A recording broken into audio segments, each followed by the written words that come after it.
We know that Bray Wyatt is going to be on tonight's show, and we don't know exactly what we're going to be getting. So very much looking forward to seeing what they're going to do with Bray.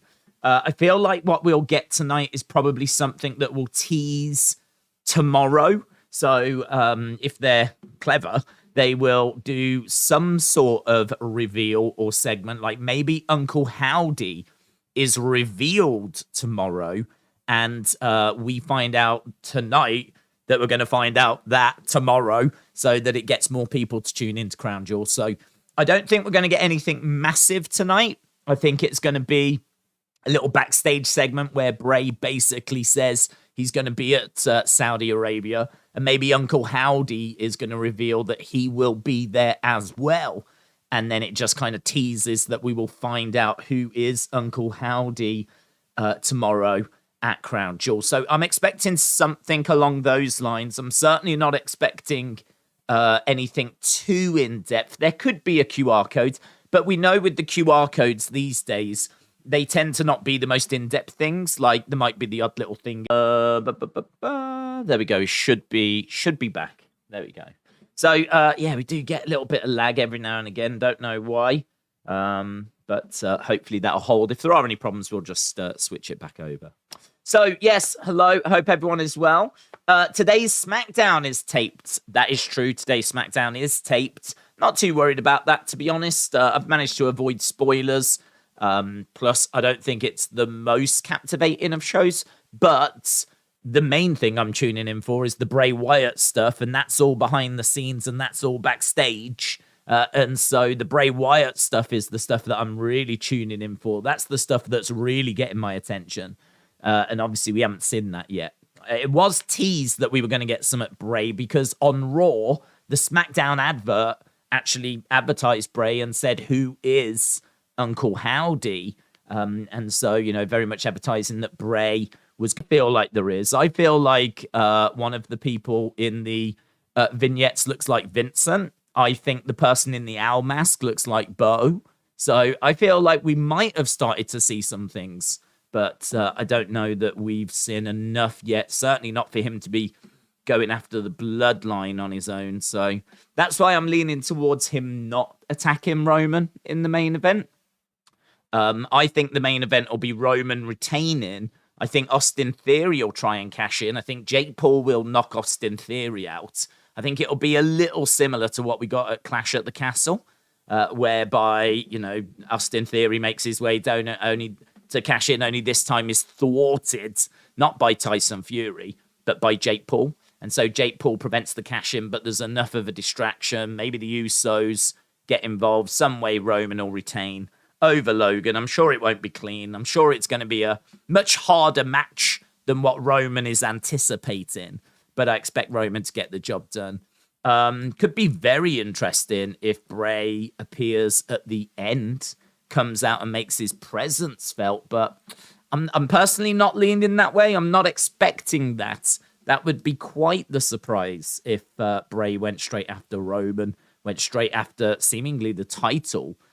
Certainly where I don't even think we've really explored this story yet. Feels like we need to do more to explore the story. We need to do more to explore who is Uncle Howdy. We haven't even met Uncle Harper. We don't know who those people are in the vignettes. I feel like all of that needs to be explored first, before we like start really kicking off and going after like Roman or someone like that.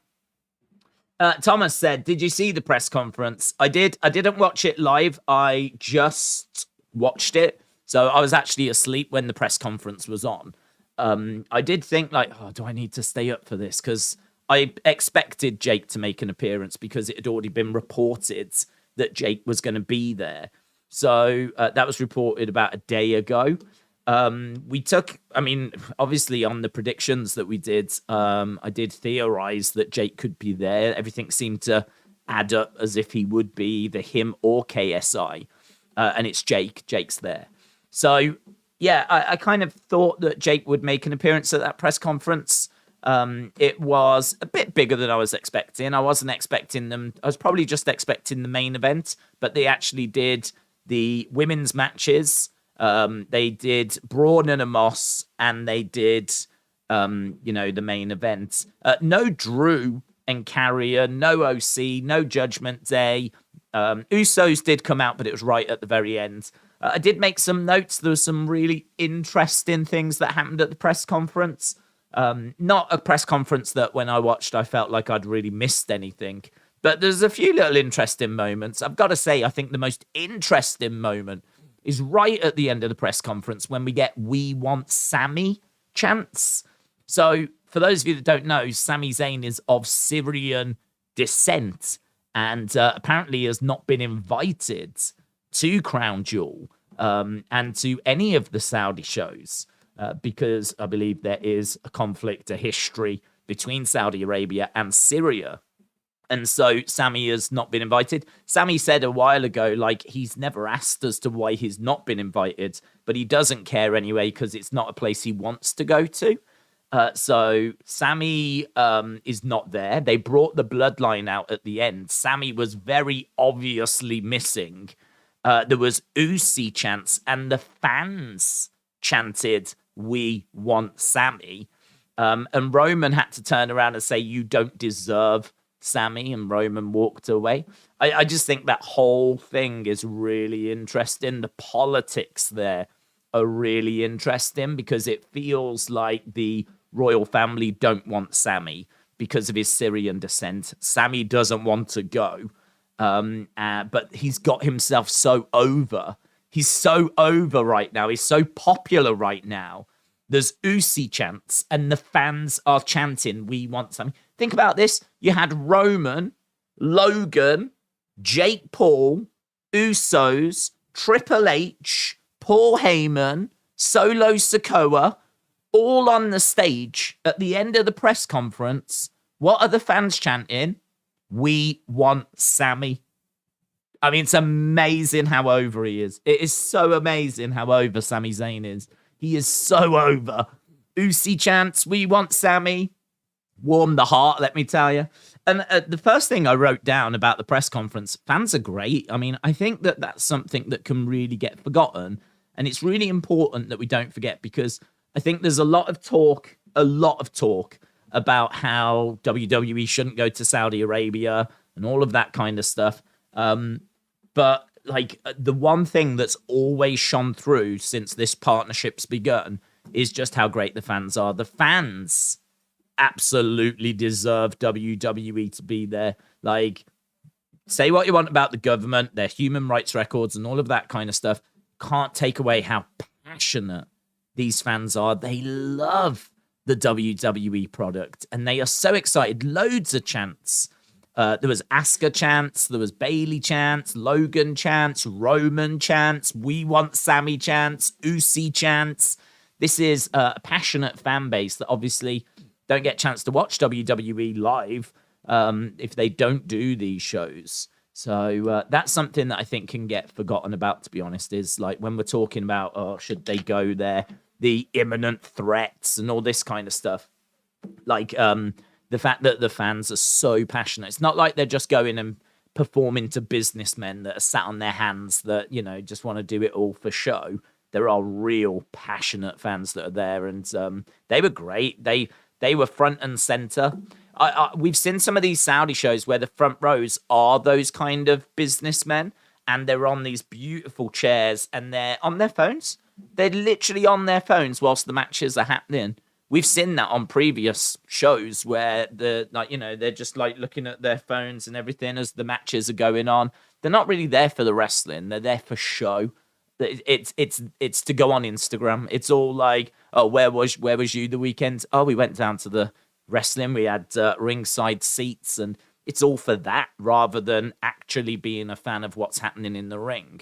Thankfully, they have changed that. You don't tend to see that as much now.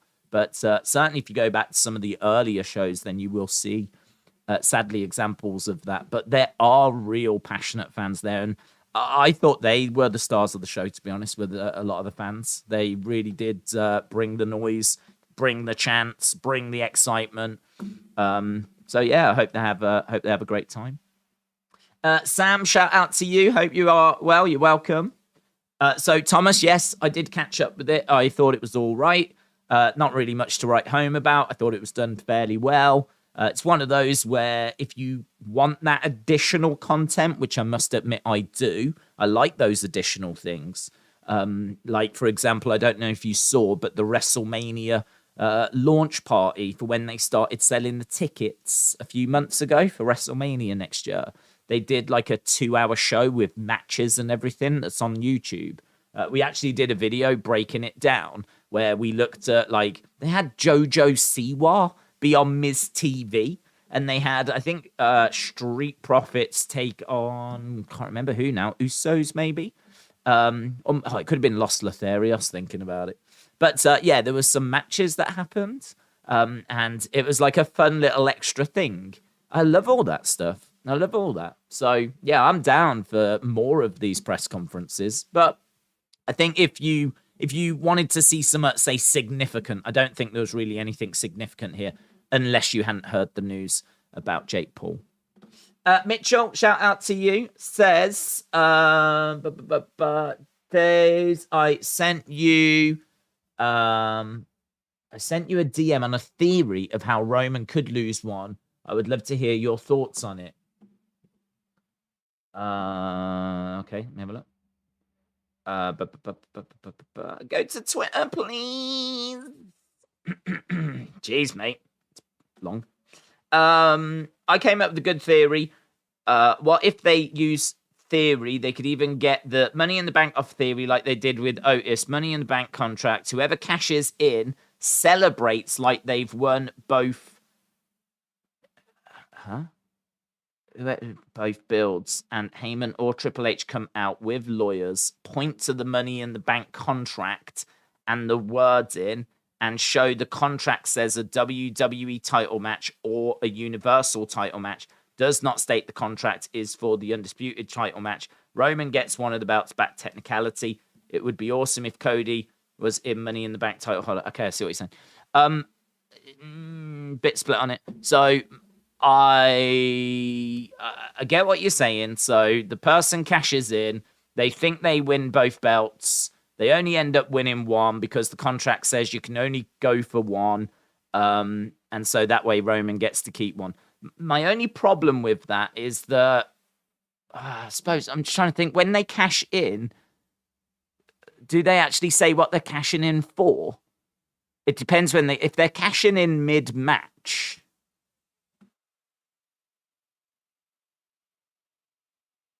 My only problem would be if they cash in mid-match. I'm just trying to think. Austin Theory is cashing in his Money in the Bank contract for. Do they say? I can't remember off the top of my head. Do they say what they're cashing it in for? Because it like the announcer won't be able to say cashing it in for the Universal Championship, will he? So I think if they don't say, if it's like, oh, he's cashing in his Money in the Bank, and they don't say what it is, then you might be able to get away with it and go that way. But if they cash it in and say what it's being cashed in on, then the person would know, wouldn't they? If they cash it in and say, thing he's cashing in is for the WWE Championship or whatever it is. I can't remember if they say it or not. I can't remember if they mention it. Salami said, I think Roman can lose one belt so that both shows have a title. Yes. Then he can lose the WWE Championship because he doesn't deserve it. Arn said, Sami should win the title from Roman, or at least with Kevin Owens, the tag titles from the Usos. Yes, I'd like to see him go after Roman, personally. Adam said, Braun Strowman weighs 336 pounds. Amos weighs 416 during that press conference in Saudi Arabia. Mm-hmm. Wrestle with Andy said, considering Survivor Series' 10-year anniversary of the Shield, I could see Seth beat Roman for the WWE title there. Wrestle with Andy, hello. Jilly said, I can see Logan beating Roman. After all, this is sports entertainment, scripted, and anything can happen for shock value, but I doubt it. James said, Crown Jewel is actually on at 3 for pre-show and 4 for the main show. It is early tomorrow. Good point. It is early tomorrow. Don't forget that we are live. We're going to be live, I think, from 2 UK time it's scheduled for. So we are going to be live like an hour at least before the kickoff show. And I think, I'm trying to work out, well, I think that's like 10 in the morning Eastern. So I think 10 a.m. Eastern is 2 p.m. in the afternoon. So I think that it's early. It's early. So it's an early show tomorrow. As soon as you wake up in America, boom, pretty much straight into Crown Jewel. And here in the UK, it's just after lunch. So, we're going to be all over that. Nixon said, the only person to beat Roman is going to be John Cena instead of The Rock. Change of plans. Dortnight said, football days, that is a blast from the past. Yeah, we are doing the World Cup. So what I did was I spent some time actually going through the whole of the World Cup, and I wrote down what matches we can do. I've worked out we can do 43 or 45 of the 64. And to be honest, the matches we're not doing are things like South Korea versus Cameroon. You know, the kind of matches that I really don't think people are going to care about. I think there's around about maybe 2 or 3 big matches. When I say big, they're not that big. They're group stage, but they're big teams. I think there's 2 or 3 that we can't do because they're just at a really random time. And I don't want to disrupt the wrestling streams. So you will still get Raw, NXT, AEW, Smackdown, UFC or boxing or Survivor Series. Like, we're still doing all of that. And I'm still hoping to continue doing Bray videos as well as 40-odd World Cup matches. So I've sat down, I've got it all planned out, I've got it all written down. You can see here, look, when I sleep, when the World Cup is, the matches that we'll be doing, 8 hours sleep, 7 hours sleep. So I get a good amount of sleep each day. And I've got written down when I do the World Cup. And I've got written down when I do AEW, NXT and all of that. And I've got the matches down that we're going to be able to do, like Germany, Japan, Spain, Costa Rica, Belgium, Canada, Portugal, Ghana, Brazil, Serbia, Netherlands, Ecuador, England versus USA. That is on Friday, the 25th, apparently. England versus USA. We will be doing that game. So that will be straight after Netherlands versus Ecuador. So we're doing 40 yards of the 64 games. The only games we'll be missing are the rubbish ones that I don't think people are that bothered in. But there is the odd, like, Argentina group game that we will miss. But nothing too bad. All of the knockout games, every round of 16, every quarterfinal, every semi-final, third place playoff, and the final, bringing it all onto the channel. So yeah, I sat down and went through that yesterday. It took a good few hours to get my head around it. Obviously, we did the Euros last year, and that was a lot of fun. We've done the Olympics before. This was always one that I wanted to get my teeth into as well. So I know this is a wrestling stream, but I know many of you are excited for the World Cup, and I will now start to make the streams and get them set up and, you know, get all of that sorted. So thumbnails and everything, you'll see them all set up on the channel very, very soon. So exciting stuff. Sean said, I would love to see the Bloodline eventually turn on Sami and then have Sami cut a promo on Roman telling him how much of a coward he is for not putting one of the belts up against him, and Sami wins. Hayden said, World Cup's coming home to the US. Mitchell said, they don't announce they're cashing in, just that they're cashing in. So yeah, that would work then. So if they don't say what he's cashing in for, then the person could be under the impression that they're winning both, but they only end up winning the one. I don't mind that. The only thing I would say is I really like the idea of Austin Theory cashing in on Cody. So I'm kind of quite committed to that, but I think it's a perfectly valuable option, a viable option. I think that I think that Roman could drop the WWE, and then by the time he gets to WrestleMania, there'll be 2 champions. I like the idea of Theory cashing in on Cody. We've spoke about that before. That's how I would like to see Money in the Bank get used. he could cash in on Roman though and take it off Roman at an opportune moment. I mean, who knows? Maybe that comes tomorrow. Maybe like, we do get a title change, but it's not Logan. It's Austin Theory who cashes in and actually then gets away with the WWE Championship. So I would say then it's a viable option. The only thing that I wasn't sure on was if they do announce them, because I can't remember. Because to be honest, as soon as they cash them in, whenever we're streaming, I'm normally just screaming, wait for the bell as the bell gone. And then they ring the bell and it's like, oh my God, it's happening. Because as soon as they ring the bell, that's it. You can't take it back then. You can cash in and say, I want to cash in. And they can do the announcement, but until the bell sounds, they haven't actually cashed it in. So normally we're freaking out when the bell goes. But yeah, if it's a case that they don't actually say what it is that they're going for, then that you could have that confusion. Big Time Baxter said, I caught up with Dynamite on Thursday through YouTube clips. I was wondering what the big surprise Alvarez was referring to. Well, to be honest, I think it was meant to be Colt Cabana. I think that if you was on our watch along, you would have seen the conversations that we were having regarding it. And actually, it turned out to be a bigger conversation than I thought. I was very much like you, like, what's the big surprise? But some people took the Colt appearance as being a knock towards CM Punk. And so some people were under that impression. And so as a result, like, there was a big conversation as to, is that a knock to CM Punk? Is it meant to be a dig? Is it not meant to be a dig? And so I have to admit, it did result in a big conversation.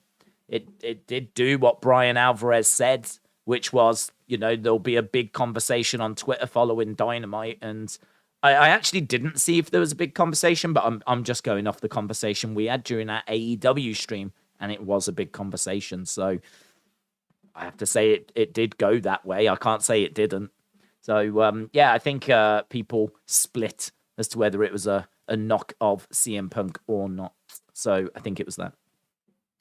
But Days, did you see about Becky? She is being filmed in Young Rock. Oh, I didn't actually know. I saw her wearing a sweet t-shirt. I don't know if you saw it, but it had Wendy Richter on and Captain Lou Albana and Cyndi Lauper, and it was MTV mid-80s kind of. You might remember. I can't remember what it's called now. It rhymes. It's all like that rock and wrestling stuff. But they did an MTV show. It's like Clash at the Bash. It rhymed like that. I can't remember what it was called now. But basically, around that time, they were really trying to build up Wendy Richter.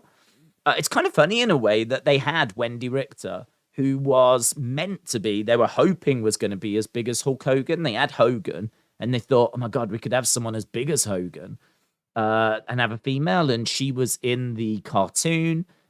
She was doing like a little story with Cyndi Lauper, who was it's kind of like someone doing a story right now with Dua Lipa, or, do you know what I mean? Like Cardi B, or, one of the big female artists that's around, Doja Cat or whatever.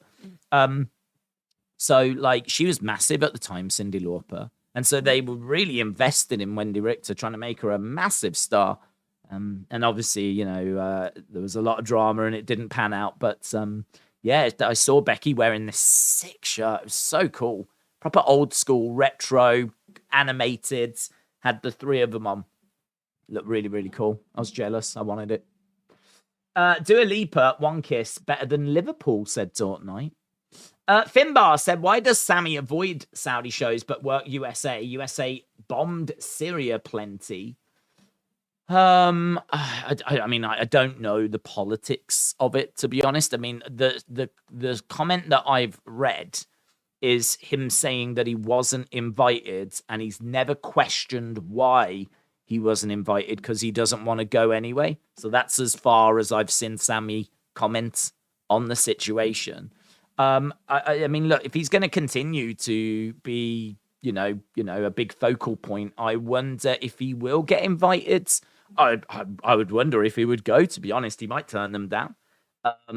that just might be something that never happens. That just might be something that they never get. But very interesting that the press conference towards the end was ending with the fans chanting, "We want Sami." I don't know what message that's going to send to the Crown Prince. And, you know, if the stadium's going to be doing that tomorrow, I feel like that is going to be a talking point. I feel like that will be a talking point. If the whole stadium is going to be chanting, "We want Sami." Be very interesting to see if he gets an invitation then. Stan, shout out to you. Hope you are well. James said, the surprise was obviously the 100-star match of Jade Cargill against Marina Shafir. Made so much better with the live commentary from... I think I've said this so many times. A lot of people always ask me, what's your favorite WWE match? And I always say Shawn versus Undertaker. But I do also say I can't give it 5 stars. And I understand why Dave didn't give it 5 stars, because it didn't have Vicky Guerrero standing on the entrance ramp screaming commentary as the match was, you know, playing out. We really needed Vicky and Nyla Rose to be standing on the entrance stage at WrestleMania during that match, just screaming and shouting like nonsense into a microphone, a live microphone, so that everyone in the arena and at home could hear their ramblings as this match was going on in the ring. So I've always felt that Undertaker versus Shawn has just never quite reached the levels that it should have, because we never got that. But thankfully we got it during Jade Cargill versus Marina Shafir, and it really made a great match even better. William, hello, hope you are well. Said, I know tonight might be lacking crown jewel wrestlers. SmackDown has so many, it'll be interesting who steps up. I think they'll be there, because this was taped, wasn't it? It was taped after last week's show, so I think you should see plenty of big stars tonight. I don't think that's the problem. I think the problem will be if you've not been able to avoid the spoilers. If you've had the spoilers come and slap you in the face, then I think you will... I don't know if you'd miss this show. I don't know if you'd still skip it. I mean, it's one thing to know what's going to happen, but it's always different to see it. I mean, imagine if you read, Sami, like, said Usi and Jay and Roman cracked up. Like, you might read that and might not sound brilliant, but when you actually watch it, it's one of the best segments of the year. So reading something and seeing it is obviously very, very different. So I think hardcore fans will still tune in, and I have to think casual fans probably haven't stumbled across the spoilers. So I think the only people that might give tonight a miss are those kind of wrestling fans that just like to watch to just keep up to date with what's happening, but they're not really bothered by WWE. Like, maybe they're AEW fans, but they're not like AEW fans that hate WWE. They like to still keep an eye on what's happening, but maybe some of them have seen the spoilers and they'll stay away tonight. So it's obviously not going to be brilliant for ratings, is it? It's not going to be ideal, but it should still be a great show for us. So yeah, I'm looking forward to it.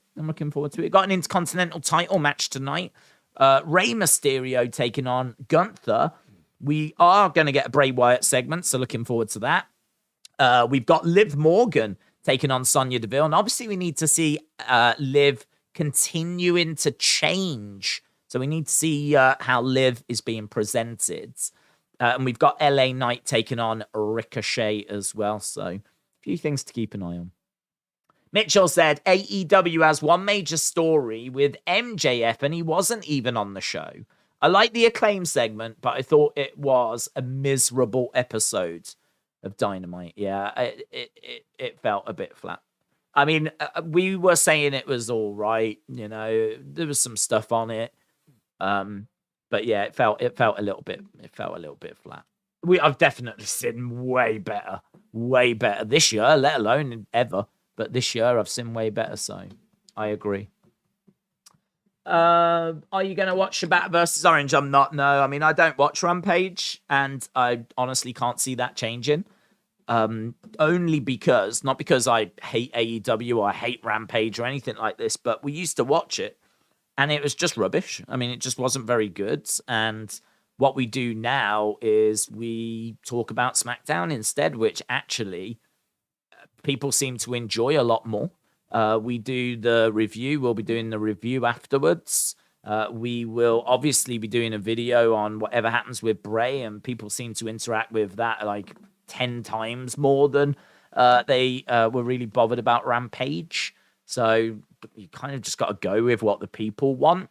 And it seems like the people just want more kind of SmackDown talk. So you do SmackDown, we do the review, we do any Fallout videos. Obviously, Bray's been a massive part, and that's bigger than doing SmackDown followed by Rampage, which is what we used to do. I mean, AEW would have to really, really go big. Really go big. I mean, Shibata's great, and I'd love to watch that match. It's not that I'm against the match, but I think Shibata, unfortunately, is someone that you've really got to have a knowledge of New Japan to even care about. Do you know what I mean? Like, if you're just a casual fan that doesn't watch New Japan, Shibata's not on your radar. It's basically Orange Cassidy against an unknown from New Japan. And I don't know how much that's going to appeal to the casual fans. Hardcores will love it, and I'd love to watch it, but no, it's not on my agenda. Sacanelli said, I've been watching WCW the past few months, and WCW is actually great. Yep. They were great, and they had some great moments. They definitely got a lot of things wrong. People wanted to see more homegrown stars being pushed. People wanted to see the cruiserweights get a bit more of a spotlight. You know, they were towards the end like stealing the shows. Main event scene got quite stale. You know, there was a few things that they just did not get right, but you know, it definitely had its successes. I think it depends really what era you're watching. If you're watching when they're winning the Monday Night War, they're doing some great stuff, and certainly in the build to that as well. But I think if you're watching around like 2000, it's not a great time then. Have you noticed how Meltzer, Tony Khan, Alvarez aren't boasting about the 1849 demo? Viewership is the same, but the main demo has been declining since January. Oh, I didn't know that. I can't say I don't really listen to them religiously, to be honest, so I couldn't tell you what they're focused on at the moment. I mean, for me, the 18 to 49 demo has never really resonated. I mean, maybe it should. Maybe it should have. It's never really resonated. I mean, I've always been focused on total viewers. Total number of people watching has always seemingly been the key demo, like the demo that's always been shouted about by people. I understand that why the 1849 is important. I understand it's important to advertisers. But I don't know. It's just not really the conversation wrestling fans have. It's. I suppose I can see the argument as to why it's important to TV executives. But I don't think the 18 to 49 is important to wrestling fans. I think wrestling fans still see the overall rating as the more important number, and that's the one that you see bandied around on social media. So I don't dispute though that the 18 to 49 is still important. And if they've gone a bit quiet on it, then I don't know. It's really hard to tell, isn't it? Because to be honest, Dave Meltzer, I think, genuinely loves that Japanese New Japan style, which I think that AEW does have a degree of, but I think AEW kind of puts its own spin on it, if you will. And I think that plays to Dave Meltzer. I really don't dispute that Dave Meltzer loves what AEW provides and those match types more than the WWE style. And I think that Dave much prefers the AEW style, and that's why he can be seen as being biased. And I'm not going to defend him for this because I really don't pay attention to Dave Meltzer. Like I do reference his star ratings if we go back and watch an old show, but I'm certainly not hanging on every episode of The Observer. So I really can't comment too much. But the only thing I can say is that I think genuinely he loves the AEW style more than the WWE style, which is probably why he gives it better ratings and whatever. How far that goes, like if he really is manipulating things, you know, people have accused him of being on their payroll and all this kind of stuff. Like, I don't know about all of that kind of stuff. But interesting if they are seemingly moving goalposts, but I genuinely don't know if that's what's happening. Do you think Uncle Howdy is going to be revealed tonight? No, I don't think so. I don't know why you would reveal it tonight when you've got a big show tomorrow. I feel like what you would do tonight is you would set up the reveal for tomorrow. So I think that it'll be teased. I think there'll be a tease tonight and the payoff tomorrow would be my guess. They want you to watch tomorrow, don't they? They want you to tune in tomorrow. They want you to tune in tonight, but you're already doing that. So that now they've got you, they want you to watch tomorrow. So what better way of doing that than by teasing something for tomorrow and doing it tonight? So my guess is we won't get the actual reveal tonight. I grew up watching the Monday Night Raws, both sides bringing in 5-0 ratings, absolute crazy numbers at the time, says Larry. Adam said Sri Lanka versus England in Sydney. If the team win, England go through. If Sri Lanka win, Australia go through in the World Cup.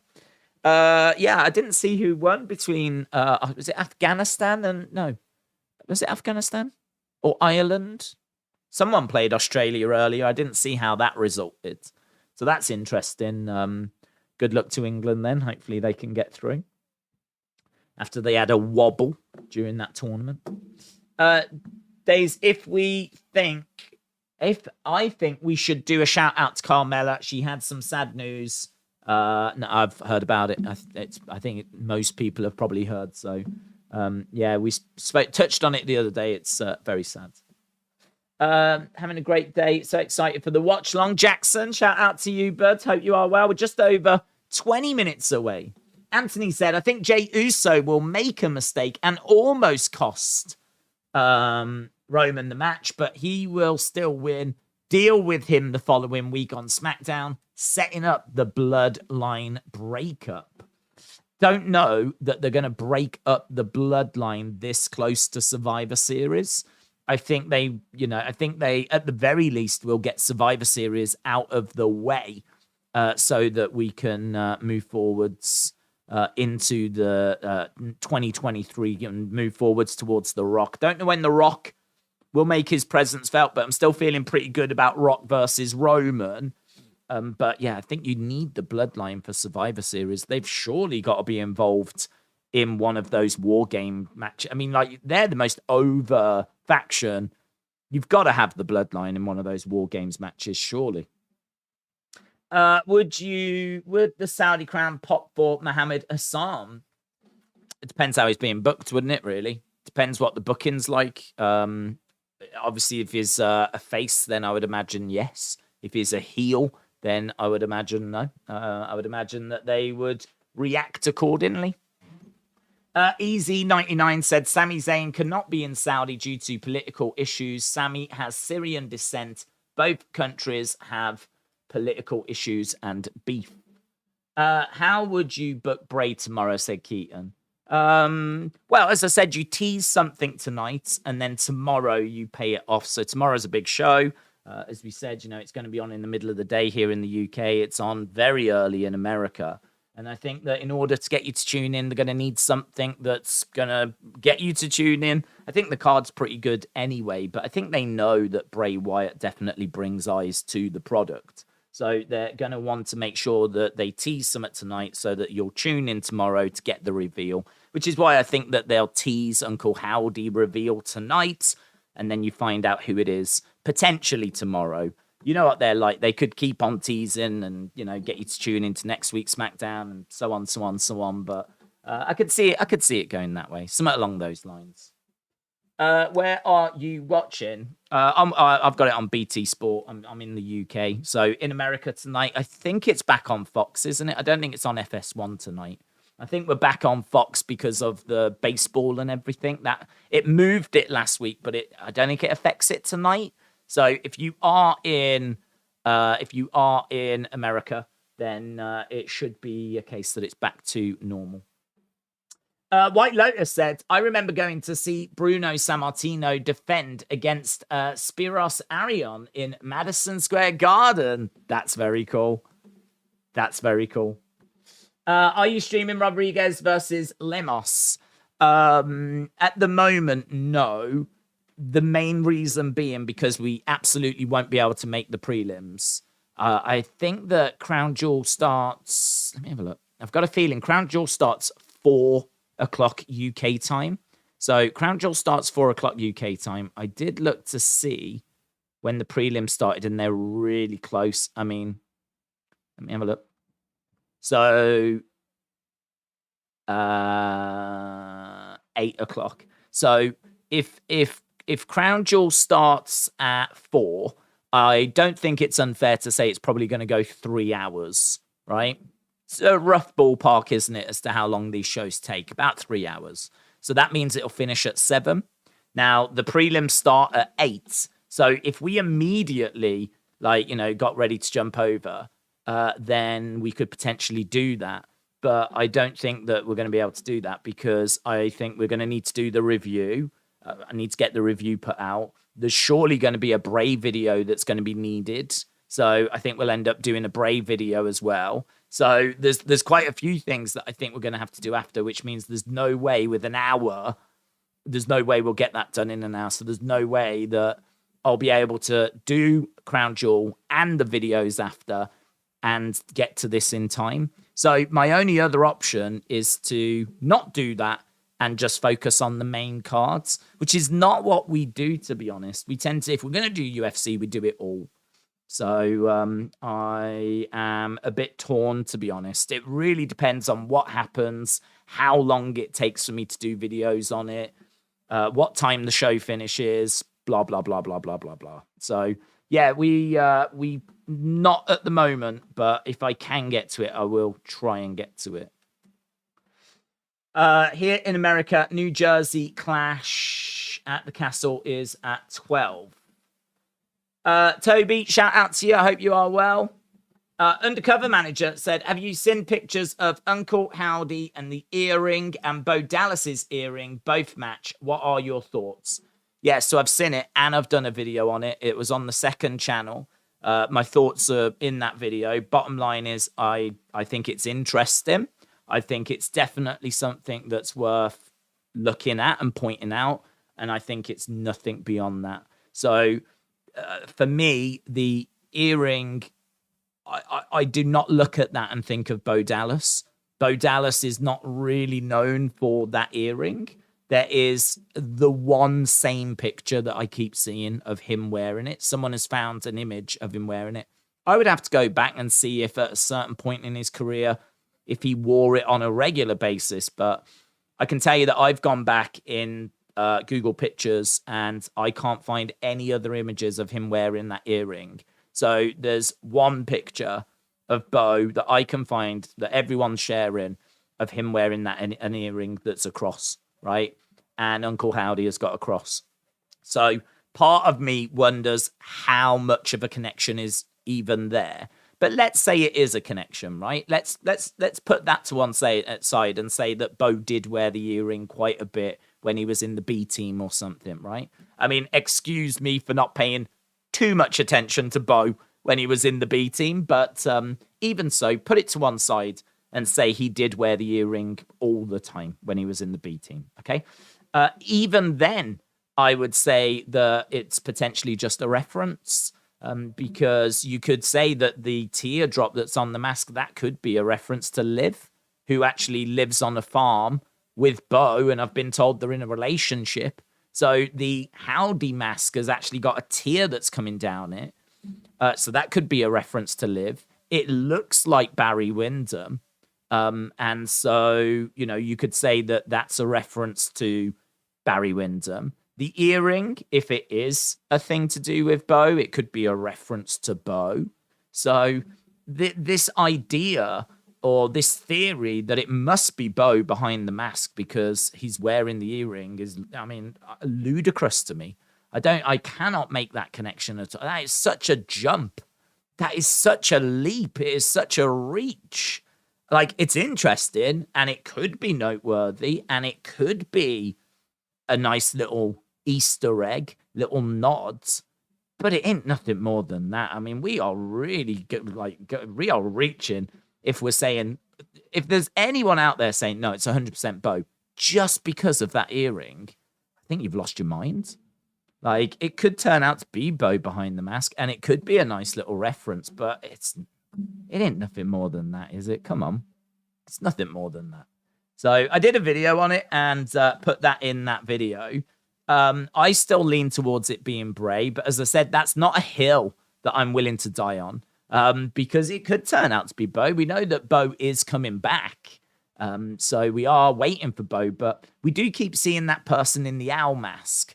And I just feel really good about that being Bo. Like, the hair just looks exactly the same. And they seem to be a little stockier, maybe a bit wider in the shoulders, a little bit stockier than it being a female. Because, of course, it could be a female with long black hair. But every time I see it, I get the vibe that it is a guy.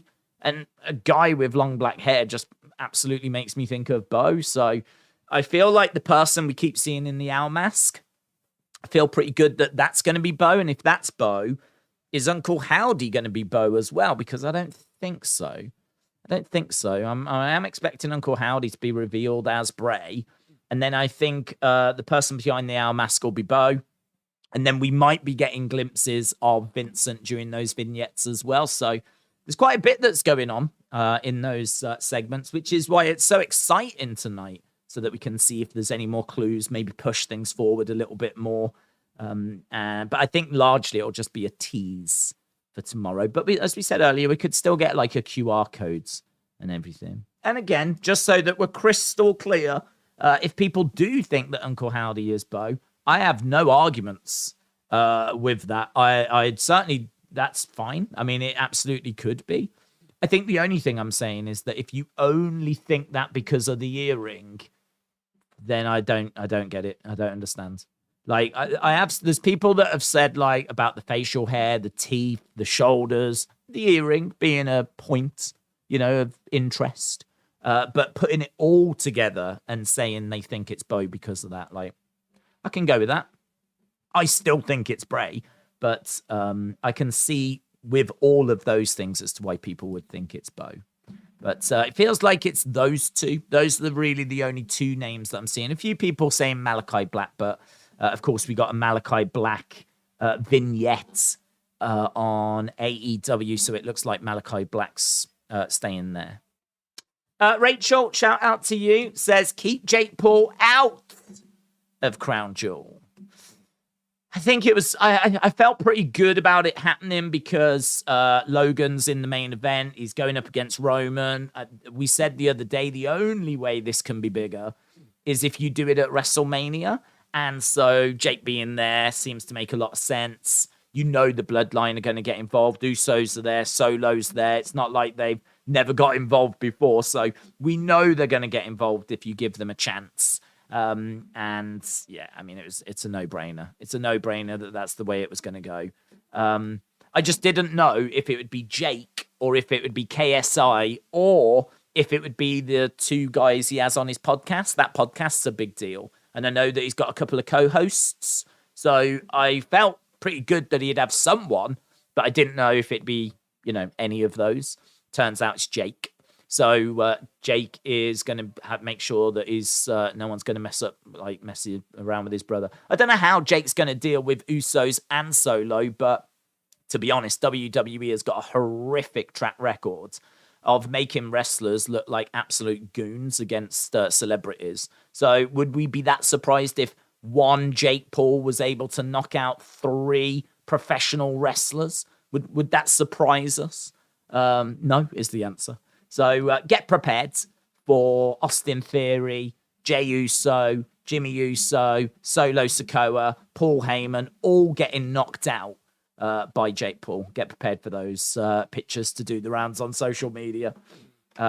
So yeah, maybe he only needs Jake Paul because they're going to make him look like flipping the Hulk. So yeah, either way, I can't say I'm that surprised that he is there. But he will be. He'll be at ringside, and everyone is probably going to get knocked out by him. I really can't see him not doing anything. Can you see Jake being there and just sitting there and not doing anything? He's going to get involved.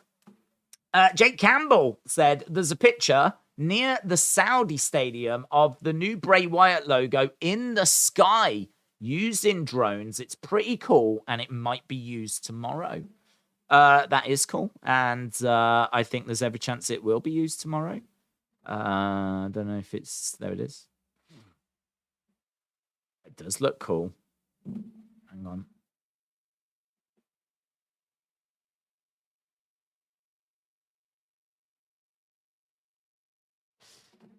There it is. That is very cool, isn't it? So that means that he's going to be getting an entrance, and he'll be making his way down to the ring with that in the background. That is very cool. That is very cool. Those are drones in the sky. They have done that before. We have seen them do this before. But, wow. I wonder how much that costs to do. I wonder how much that is. But, I mean, it's worth it, isn't it? It's really impressive. Drones in the sky. That is very cool. Very cool. Jake, shout out to you. I hadn't seen that. That is brilliant. Right, I'll tell you what I'm going to do. I keep getting a flickery picture, right? So I need to just go and just make sure the aerial is all right, because I don't want to be watching this and it's going to keep flickering. So I'm just going to be like all of 2 seconds, probably a bit longer, whilst I fix that. Push the aerial, make sure it's in, and then we'll be back. And we are 7 minutes away from SmackDown beginning.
Still a bit flickery.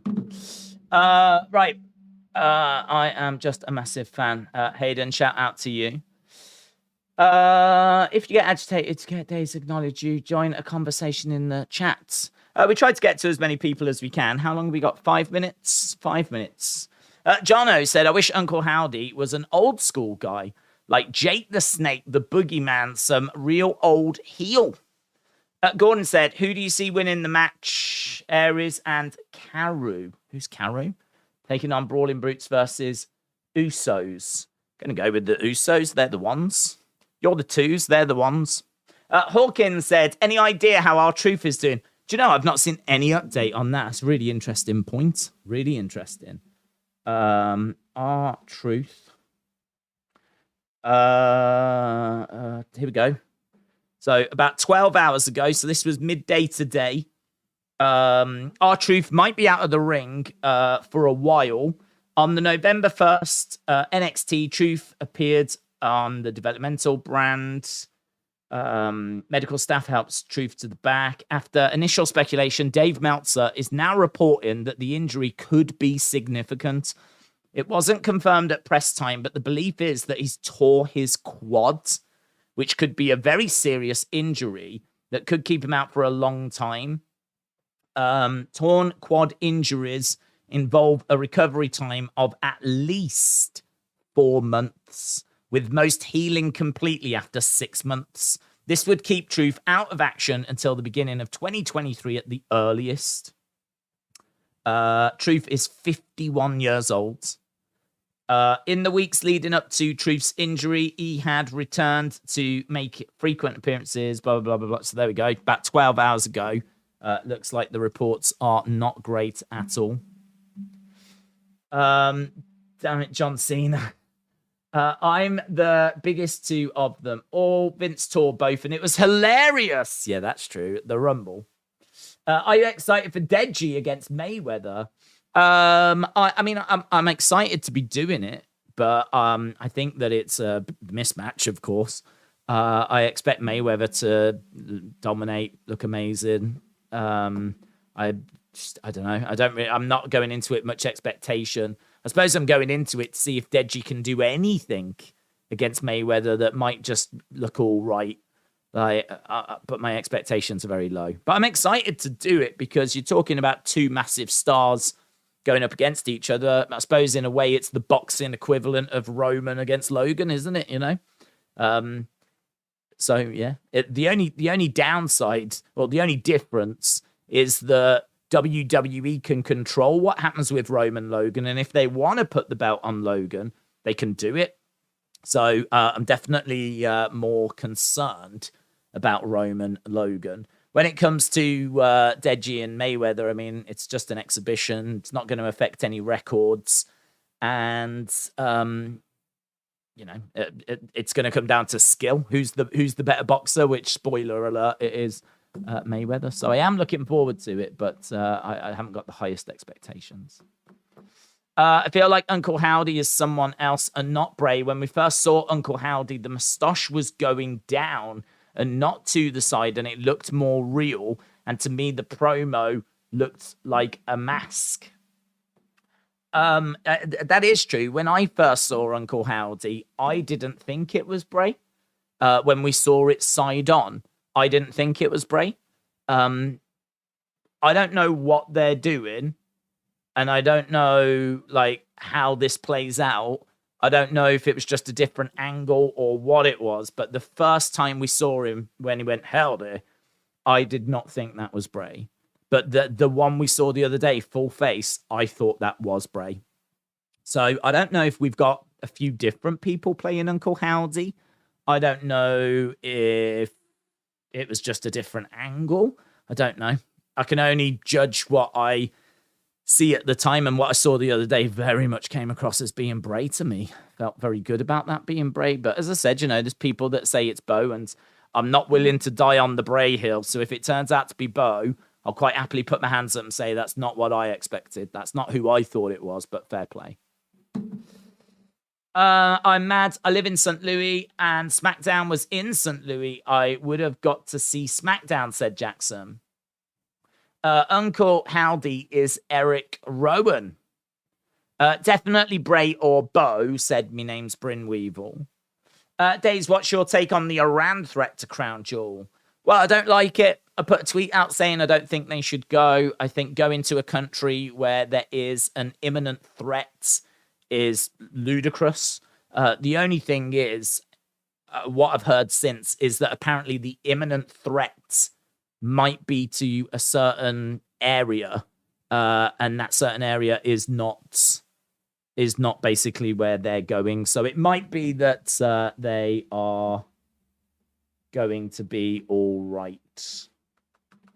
They will be well clear of where it's going to be taking place.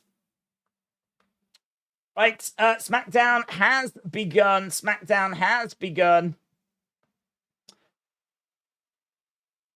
Let's turn this up. Uncle Harper is James Ellsworth. Right, we're starting with Liv Morgan. Liv Morgan is making her way out. Watch me. She has never felt more alive. Liv Morgan making her way out down to the ring. Watch me.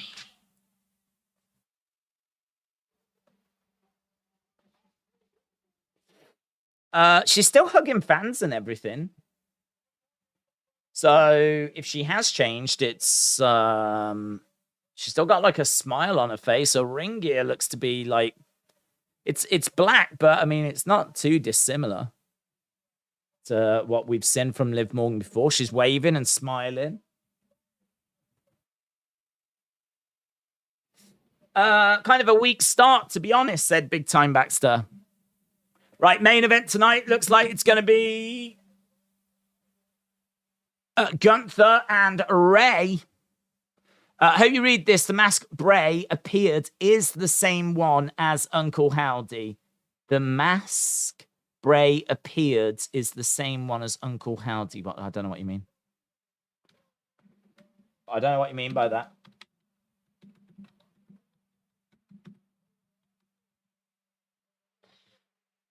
Okay, so Sonya Deville is making her way down to the ring.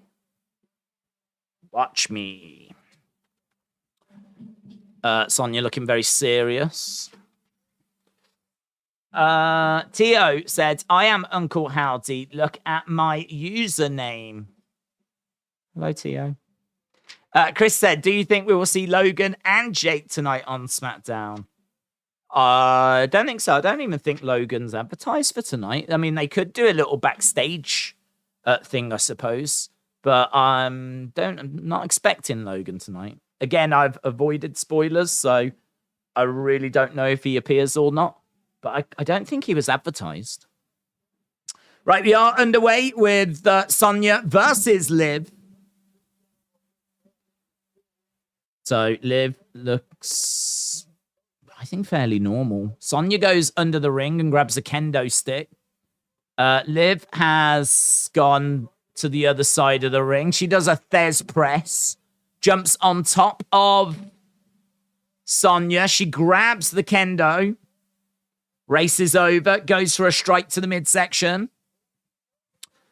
John said, I used to be Master Check, but I think Roman wins, but I think we get Massive J trouble. Jono, shout out to you. Bray said in an interview he will be WWE champion, that he wants to work with Bo Dallas, so it's a perfect opportunity to do it, said Easy99. He's done it. He has worked with Bo Dallas. He lost the tag titles to him when it was Deleter of Worlds against the B team. Jeremy said when Bray came back and took off the mask after coming through the door, it's the same as Uncle Howdy. No.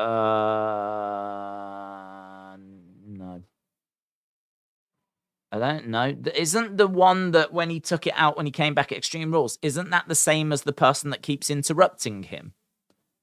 Because the person, that computer-generated thing that keeps interrupting him, that, we used to call that Uncle Howdy, but I don't know what that's called now. Someone had a theory, maybe that will be Uncle Harper, but I don't know what you call that now. But it looked like that.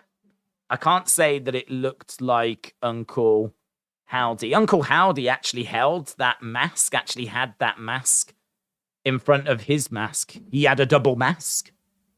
So Uncle Howdy had that mask and then took it down to reveal the Uncle Howdy mask. But I can't say that the one that Bray first appeared walking out with looked like Uncle Howdy. It looked like the person that keeps interrupting. The face looks thinner than Howdy's face. Howdy's face is rounder, whereas that mask seems to be quite thin. Spoiler, Elektra Lopez will replace Zelina de Vega on SmackDown. Elektra Lopez will replace Zelina Vega. Check it out. There are multiple masks. Yeah, you have to just send me some links and I'll have a look at it. But I'm under the impression that the one that Bray arrived in, that looks like the one that computer person that keeps interrupting. It looks like that. Are you streaming Bivol Ramirez boxing match? Don't think so. I would like to try and do it, but to be honest, we've got a lot going on. My priority tomorrow is Crown Jewel. And then if we can get to the Bivol match after, I'd like to try and do that. But we've obviously got UFC as well. But my main focus tomorrow is Crown Jewel. My main focus is do Crown Jewel, do videos after, get everything done, review absolutely everything, and then see what time it is. Liv Morgan with a dive to the outside, takes down Sonya Deville. She goes over to a little girl in the crowd. and grabs her arm. So that little girl was very excited, and I'm not getting like a darkness from Liv here. Smiling, touching fans, and we are on the outside. Paranormal Presence said, random theory, isn't it weird? A few years ago, we had a SmackDown hacker. Now there's a person who keeps interrupting Bray, and they're a hacker. I think it's just a bit of an easy thing to go to, isn't it? I mean, we've got someone, not hacking, but like scripts. We've got them down in NXT. So this kind of interrupting, retribution, you know, it's something they kind of go back to quite often. But it is true, like hacking seems to be what that mask person has been doing. I wish we had a name for that mask person. As I said, we used to call him Uncle Howdy, but we can't call him that now. What happened to football days? It had to end. It was quite apparent that unless you do it 24/7, like the channel was never going to get anywhere. And I don't think the community would ever have really grown. So, yeah, we did one season. We saw that season through. But if we were going to continue, the wrestling, the boxing, everything would have had to have shut down. Otherwise, that was never going to grow and it was never going to get anywhere. So that's where that went, or why it went. Sonya on the outside of the ring, looking to hurl Liv into a table. Back elbows here by Liv. So Liv has set a table up on the outside. And Liv is holding on. She ends up letting go. I feel like that was a real stupid plan by Sonya. Sonya was like pulling Liv backwards. And Liv was like, all right, then let go. And Sonya ended up like throwing herself through the table. So it feels like that was wasn't the smartest move by Sonya. I think Sonya was trying to do like a German. But it was never going to work. That was never going to work. The table was far too close. She was always going to drive herself through the table.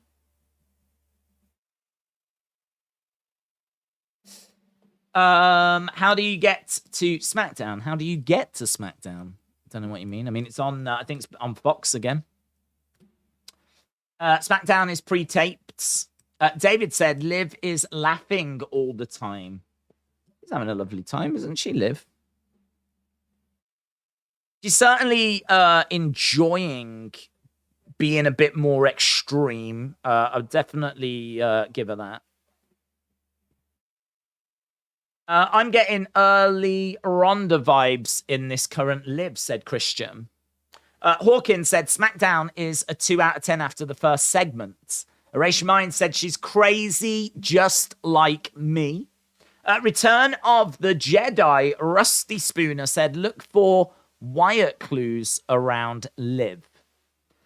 John Oates said, is this the Harley Quinn version of Liv? I think she is leaning into that.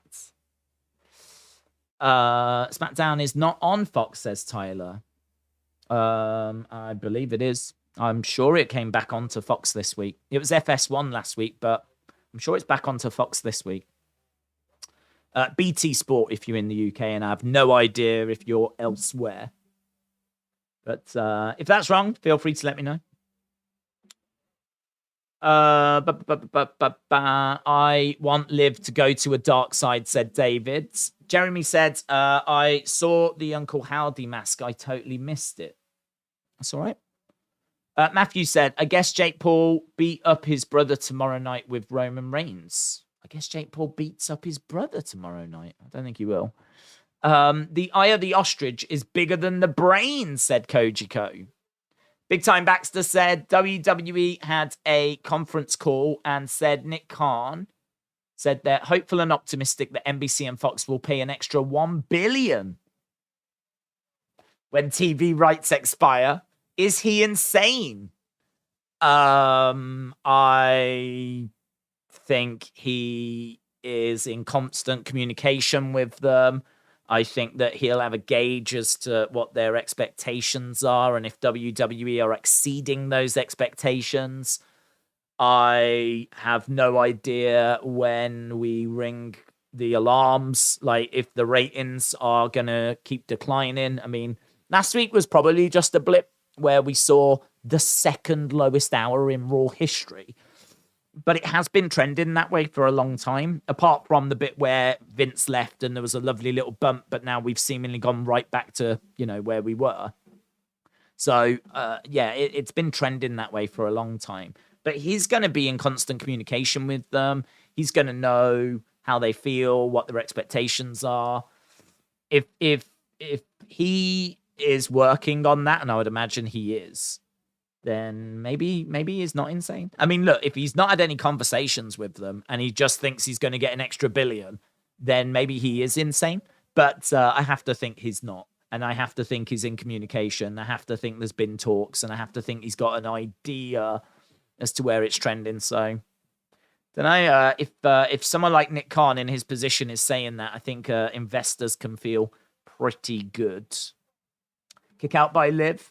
If someone came up to you and said pro wrestling is stunts, would you agree? If not, what would you tell them? Stunts.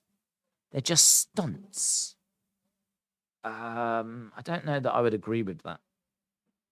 Stunts. When I think of stunts, I think of something bigger. I think of like jumping over cars on a motorcycle. You know what I mean? I think of like stuntmen that do big falls onto crash mats and things along those lines. I don't think this is like stunt after stunt after stunt. I don't think stunt is the correct word. I think what they're trying to say is that it's fake, it's predetermined, it's scripted. I think that they'd be trying to say those things. I don't think stunts is the right word that they would be looking to use. So, would I be pedantic? Yeah, probably would. I normally find if people are going to have that conversation, they're coming in from a place of negativity. It depends how the conversation has gone. If someone wants to be a real douche and think they're like, oh, what, you watch wrestling because it's all, it's fake. If you've got someone like that, then I don't tend to play nice.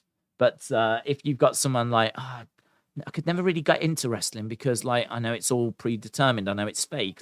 What is it you enjoy about it? If there's someone being nice, do you know what I mean? Having a genuine conversation, I don't get it. Can you tell me what it is about it you like? Then yeah, let's have that conversation. I think it's always an interesting conversation to have. I always feel pretty good that I can convince people that it's worth checking out. It depends. I suppose it really depends how open people are to it. If you've got people that are closed-minded and they've shut it off and it's all fake and, they think it's cringe, I don't bother wasting my time. What's the point? You ain't going to get anywhere. What's the point? But if they're open-minded and they want a genuine conversation about it, then I'm always, those are some of my favorite conversations. I've spoke to people that don't watch wrestling, but they want to understand what it's about. They're the best conversations, man. Trying to explain why you love wrestling. Who doesn't love having that conversation? So stunts would make me think that they probably are being douchey. So, but I'd have to get the context. Kick out by Liv. How come the show has started early? Is it due to the clocks changing? Yes. Leo said, wrestling isn't fake. It's choreographed and predetermined. Fake implies a simulation. Well, they are simulating that they are hurt, aren't they? They are simulating injuries. They are faking injuries. Fake is definitely a word that wrestling does not appreciate. So I think you're always right to pick people up when they use that word. Around wrestling, because it's not a word that wrestling appreciates. But again, it comes back to context. If someone was being really nice and they wanted to understand wrestling and understand why people watch it, and they used the word fake, I wouldn't berate them or anything. I'd be like, it's not the word that we use. It's seen as not very respectful. Predetermined, as you say, is a much better word. Right, steel chairs, 2, 3, and it's a victory for Liv. So Liv beats Sonya Liv beats Sonya by planting her on the steel chairs.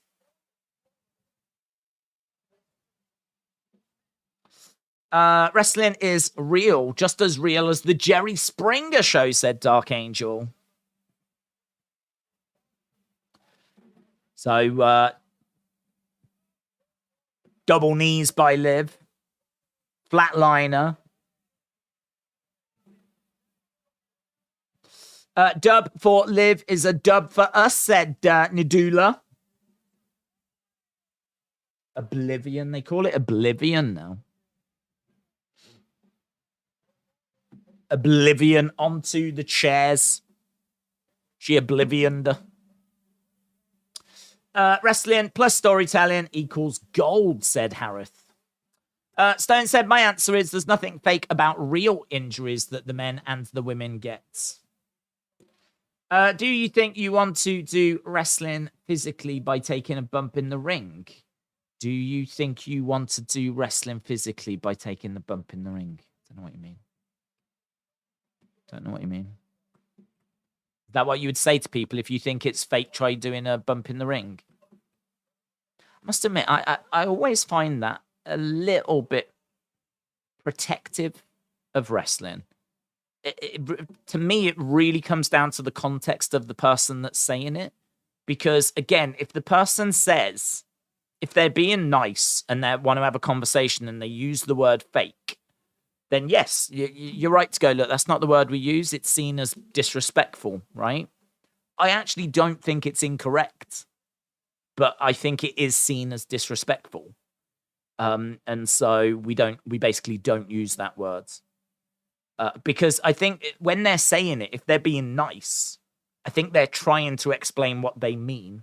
And what they mean is the matches are predetermined.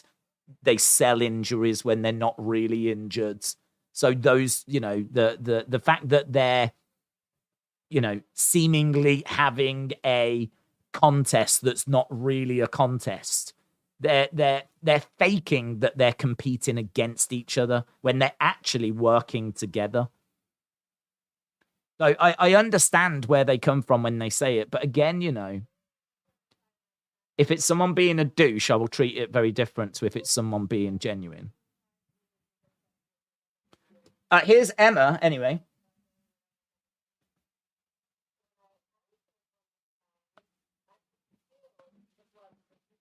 I could feel the blood pumping through my veins when I answered Ronda's challenge. Someone's here applauding. Zaya Lee.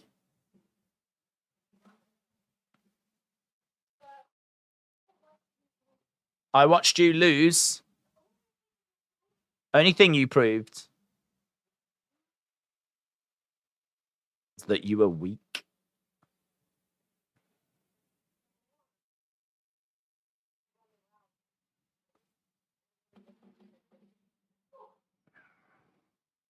Number one, that was Ronda Rousey. And number two, and then she gives her like a forearm strike, but didn't look brilliant.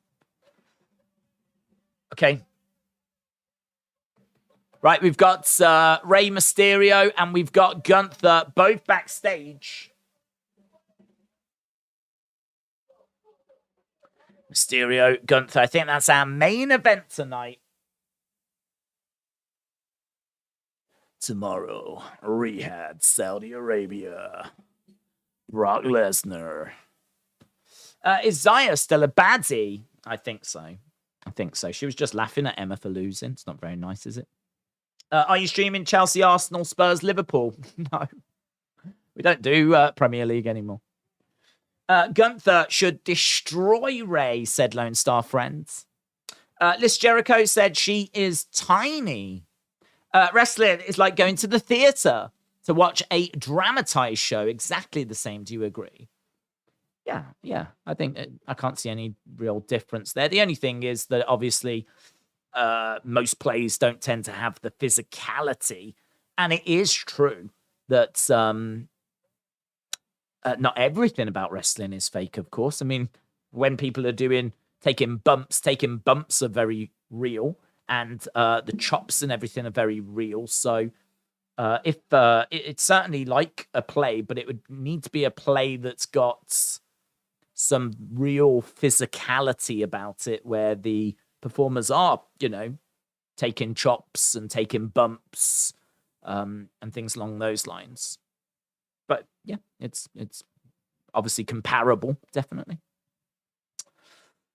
Do you see AEW starting to sell CM Punk decorations? No. If they are, I mean, I can only imagine that they get made like in July. Do you know what I mean? Or earlier than that. And so I would imagine they've probably got tons of merch that they need to try and shift. So I wouldn't really read too much into that. I think wrestling is a glorified stunt show. I don't know if I would call it a sport. I don't know that I would call it a stunt show. I can't think of. I've never seen a stunt show that's like wrestling. You see, a stunt show to me is someone on a motorcycle that's going to jump through a flaming hoop. That's a stunt. Do you know what I mean? Or in a film, someone that's going to take like a big fall or jump off a moving train. I don't know if the spots that wrestlers do can be called stunts. I don't know if they're stunts. That doesn't feel like the right word to use. I get what people are saying. I get where people are coming from, but stunts are. I don't know. We with a stunt, you don't pretend that you don't. It's not like you're pretending to do a bad stunt, but it's not really that bad of a stunt. Do you know what I mean? It's not like you're pretending to jump through a flaming hoop, but actually you're not doing it.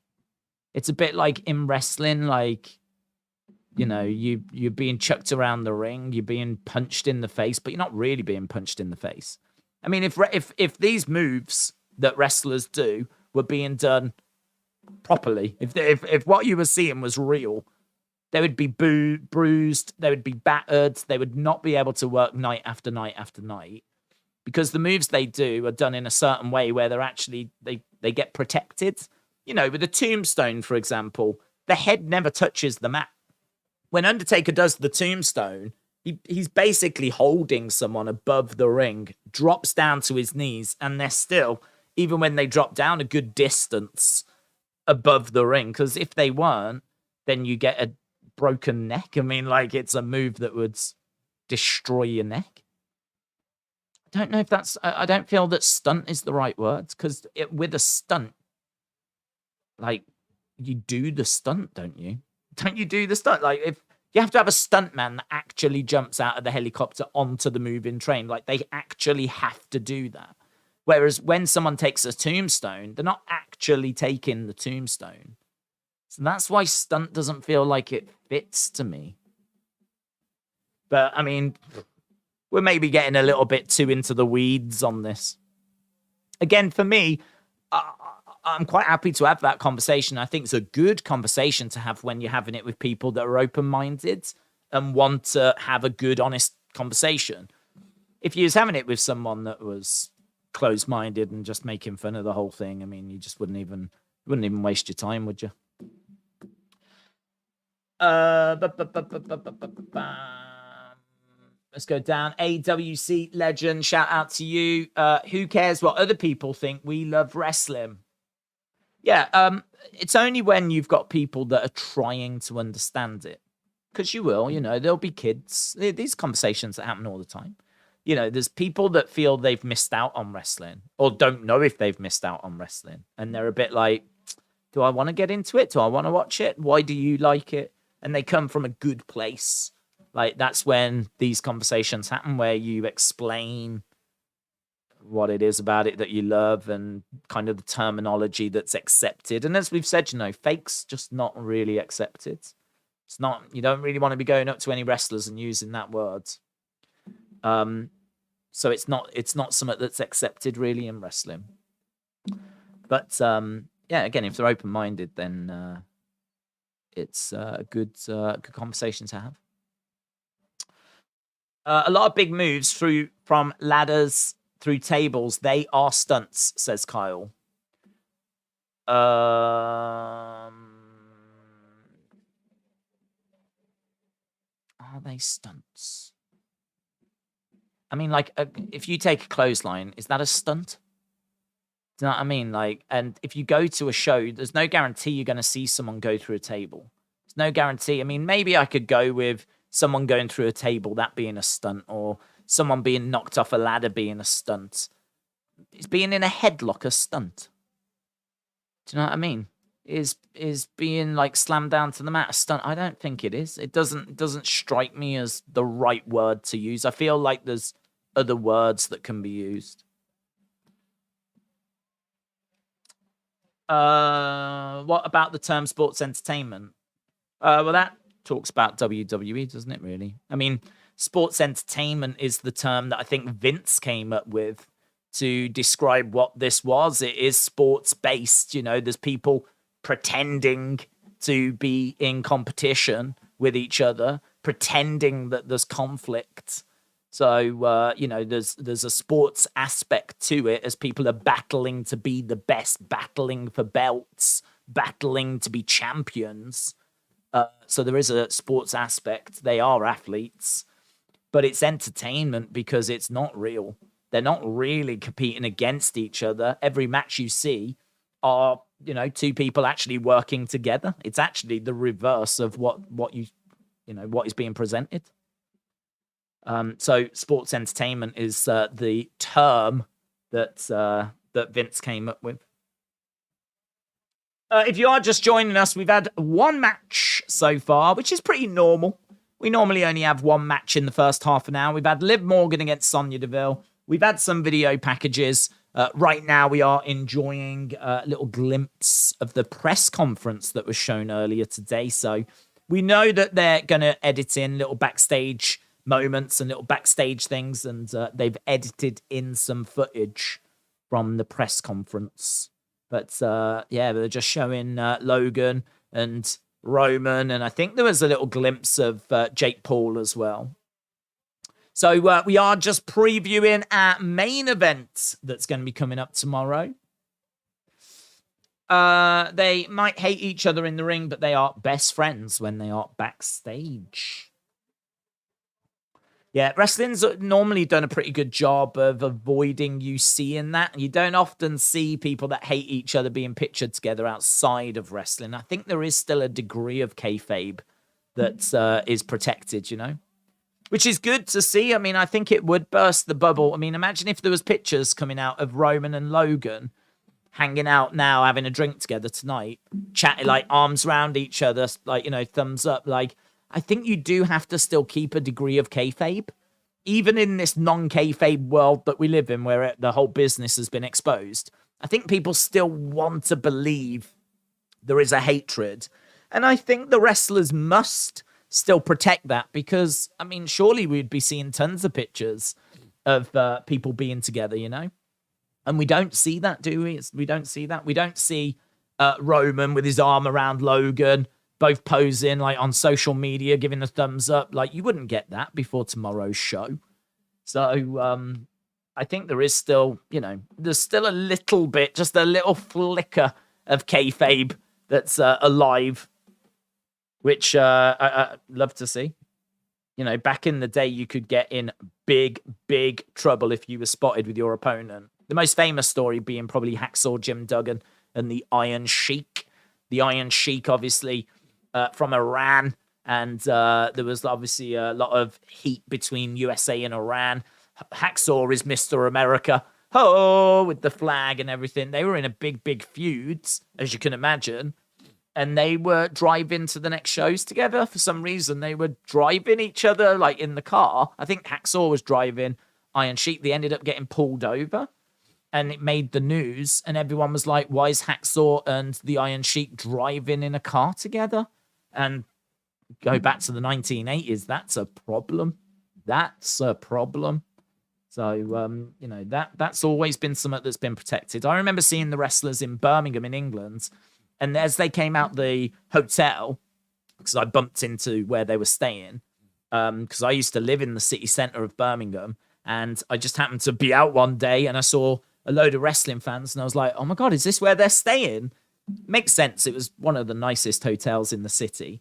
And they started coming out. And when they started coming out, all the heels, all the bad guys and girls went onto one coach, and all the faces went onto another coach. That was 2008. So I know as of 14 years ago, they might have changed it now, but as of 14 years ago, when they were traveling around the UK, all the bad guys and bad girls, all the heels would go onto one coach. All the good guys, all the good girls, all the faces, they would go onto a different coach. So there's still a flicker there, guys. There's still a flicker. A flicker of kayfabe lives. You love to see it.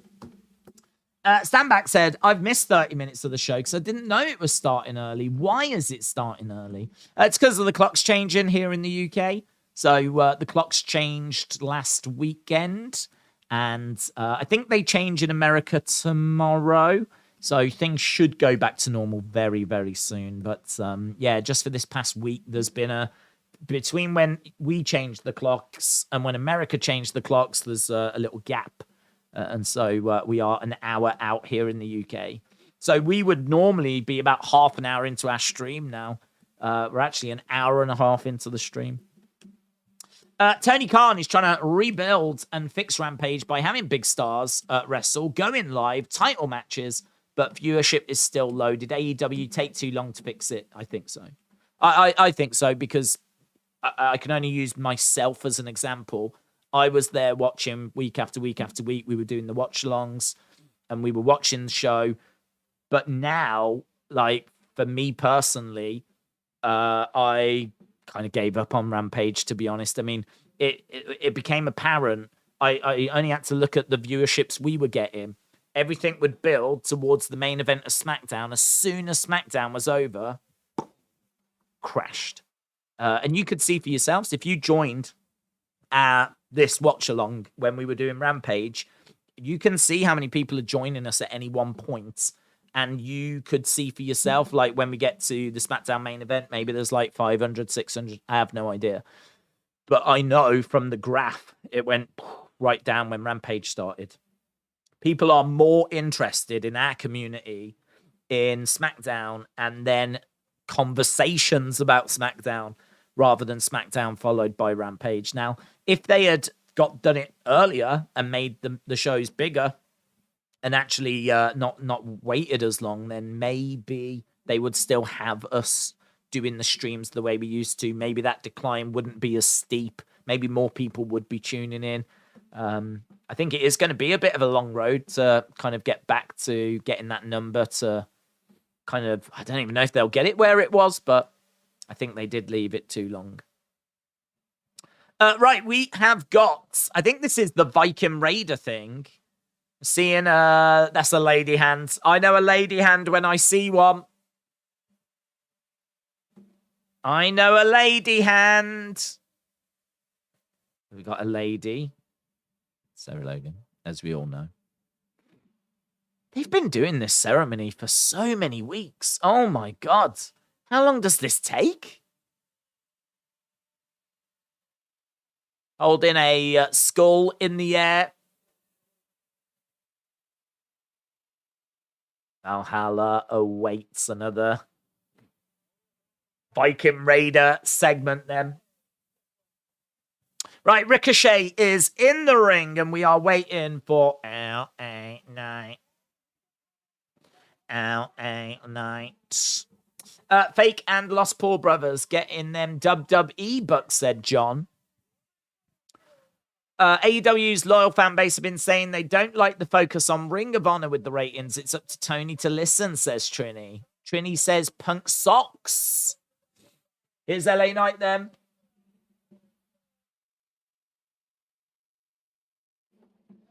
You're all going to want to jump on the gravy train that is LA Knight. LA Knight cutting a promo as he's making his way down to the ring.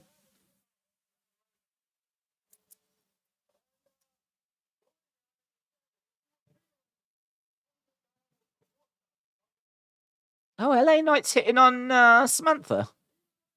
Do you remember when Shanky used to dance for her?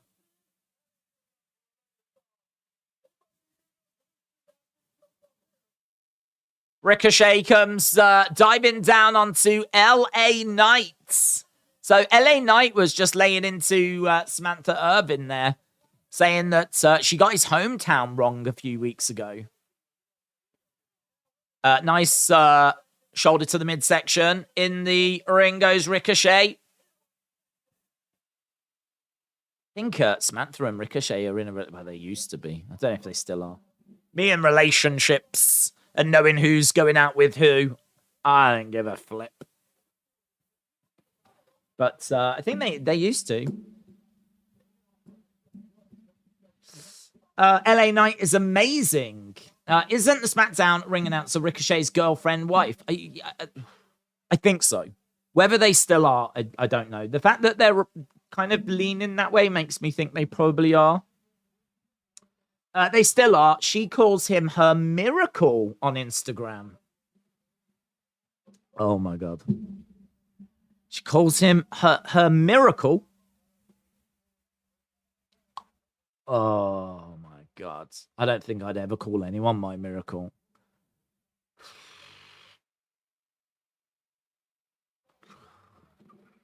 That made me feel a bit sick, actually.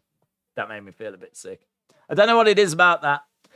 People love and all this kind of stuff. People love all these lovely compliments, but oh my God, that's just not where I'm at.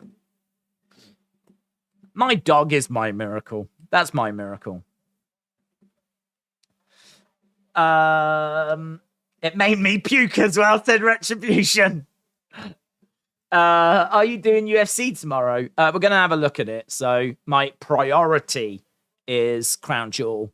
Anything beyond that will be a bonus ball. We've already spoke. There's no way we'll do the prelims because the prelims start potentially just an hour after Crown Jewel ends. And I want to get a review done. I think there's going to need to be some videos done. I'm sure there could be something massive. I think we'll get something fairly tasty out of Bray. So that's the priority. And then depending on what time it is, but that'll dictate as to what we get done, basically. So main event card at best.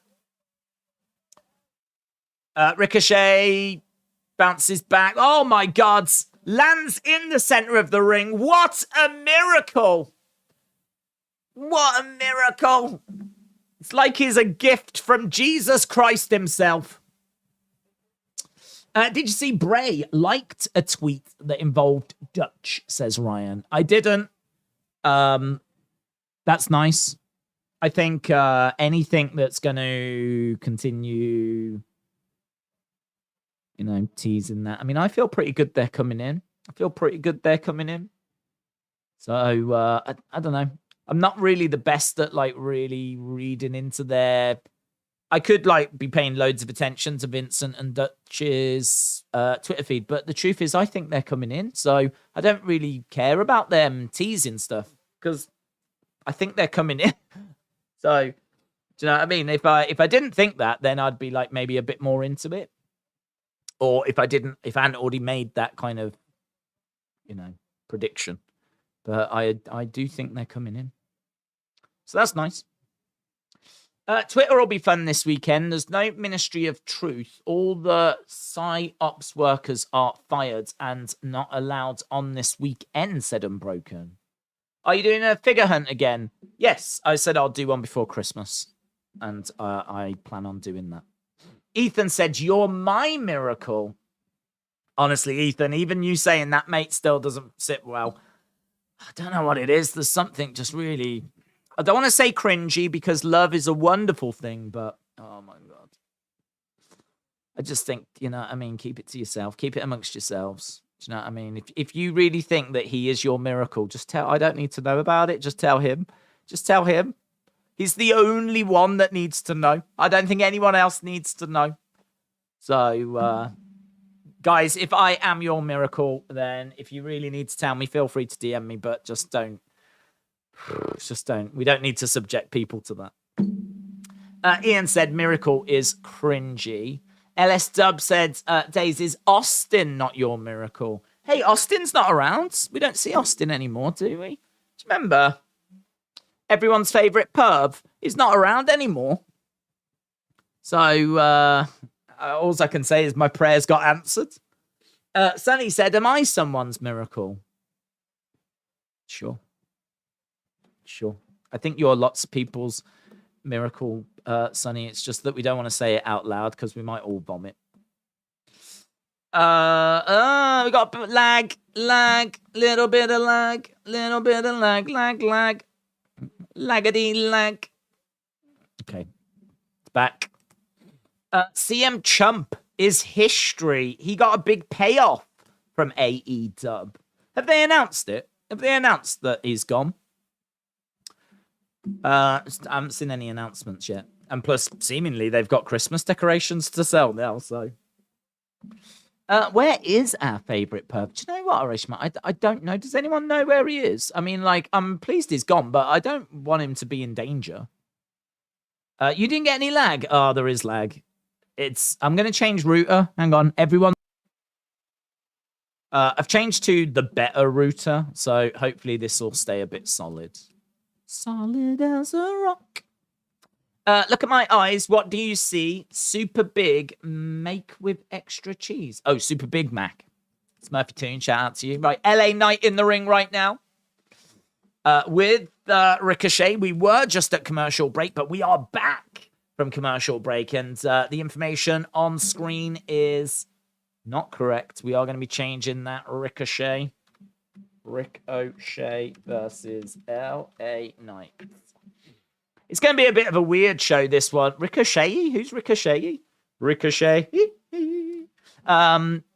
it's going to be a weird one tonight because there are people on the show, but I would imagine it's going to be stretched out. Do you know what I mean? I'd imagine that these matches will probably get given a bit of time so that we don't have loads of stars on this show, but should still be some good stars around. Because it was recorded straight after last week's show. Twisting the head here of Ricochet. LA Knight in control. Big noon Saturday. Texas Tech takes on TCU tomorrow on Fox. Guys, that's big.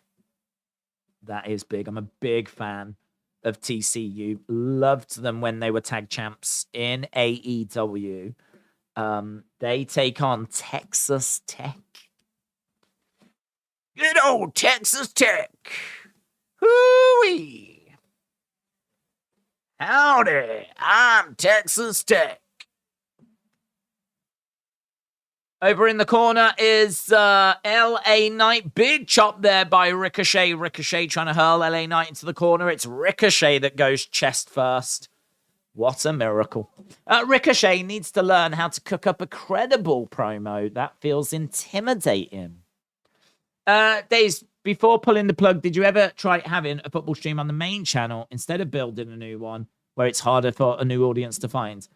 We started doing the Premier League ones on this channel, but to be honest, I think that if you subscribe to this channel, chances are you've subscribed for wrestling, or you might have subscribed for the UFC we do over weekends, or the boxing, or something that's combat related, something that's conflict resolution related. Shoulder up. So it's either boxing or UFC or wrestling, right? And I think they all sort of go hand in hand. I don't think it's a big jump to go from wrestling to UFC. I mean, we see Brock, Ronda, Cain Velasquez, Daniel Cormier. You know, we see people coming in. Riddle used to be in the UFC. So I feel there's crossovers.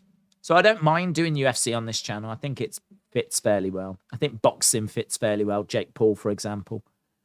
Obviously, watched him last weekend, and now, boom, here he is at Crown Jewel. So I feel like it's nice, yeah. Football doesn't fit, does it? It just doesn't fit. So I did do football on this channel, but it became apparent that it's not a long-term thing. It doesn't feel like it works long-term. I don't want to be like bombarding people's YouTube feeds with watch-alongs they're not interested in. And in all fairness, I am running that risk with the World Cup. But the World Cup is one tournament that runs for about 4 weeks, and that's it. So I sort of think like, I think a lot of people are going to be into it. I think it's all right as an exception. It's not something we're going to do on a permanent basis. It's one tournament. So that's why I'm doing it. Oh, LA Knight grabbing onto the ropes. He cheated. He cheated. He cheated. Oh, dear. Oh, dear. LA Knight grabs a hold of the rope. Boos by the crowd. They are not happy. They saw that LA Knight cheated. Just not acceptable, is it? Reminds me a lot of, do you remember when Becky faced Charlotte? I think it was at Survivor Series. Exactly the same finish. Exactly the same. Charlotte rolled up Becky. Becky reversed. She grabbed a hold of the rope and picked up the win. Here's Sami. We are rolling, says Sami.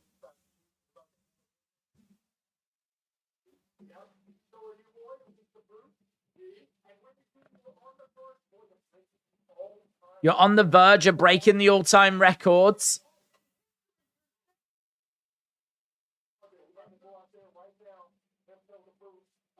We're about to go out and tell the brutes what's about to happen in the ring. No, you can't do that. We talked about this. I feel like we're making progress. Can you not go out there?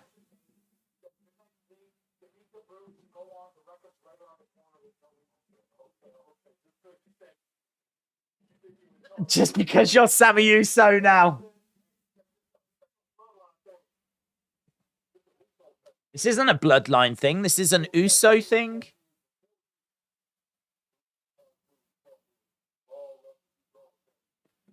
We were tag team champs before you. We'll be tag team champs long after you're gone.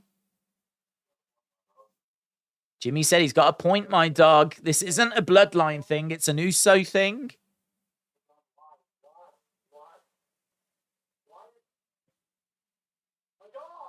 My dogs!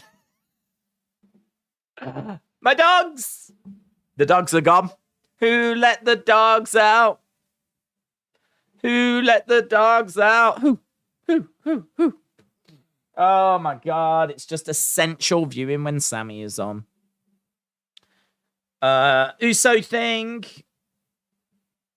We were champs before you, and we will be champs long after you're gone.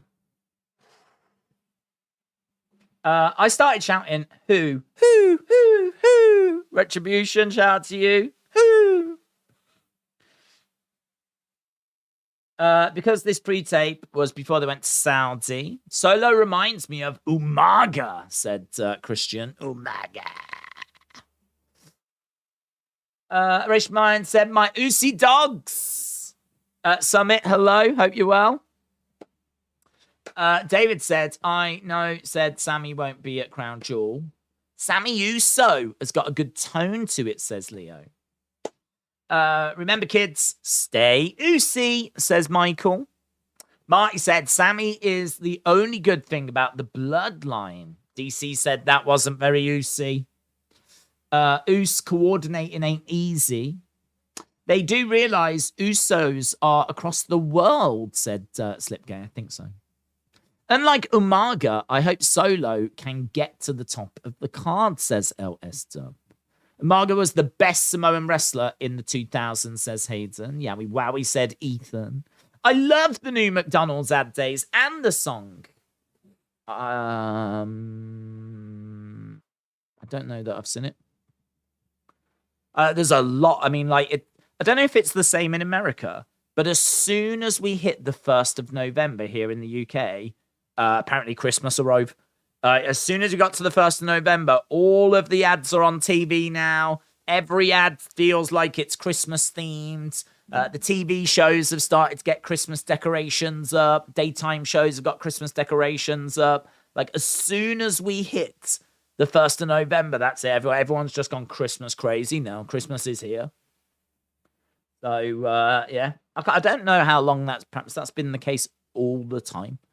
But I don't remember that being the case when I was young. Like, I don't remember, like, being excited for the 1st of November because that's when Christmas adverts were coming and all this kind of stuff. I don't know when that began. I don't know when that became a thing, but it seems to have become a thing where 1st of November is where we've all somehow agreed that's when we're allowed to start, like, really going crazy for Christmas. When I was a kid, it was the 1st of September. That's when I started getting excited. That's when I had the magazines from the shops, and I'd be flicking through, making my list of what I want for Christmas. There was no internet then, guys. No, that was the internet. About 20 books from the front of shops. Oh, here he is. Here's Bray. Here's Bray. Here's Bray. Bray. Calm down, guys. Not the type of person to share my feelings.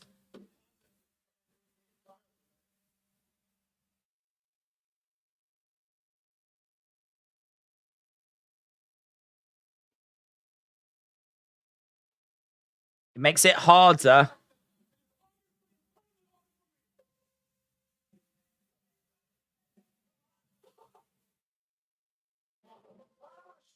Someone said relax. Whoa. Is that a box? What's this? I know you're here to do your job.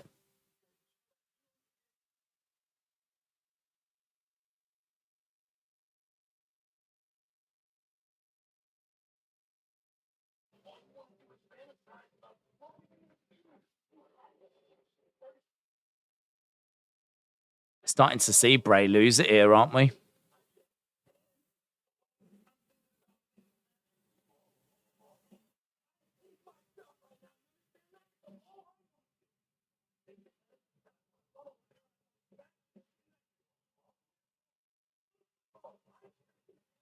He's really having a go at this guy. Can't handle myself.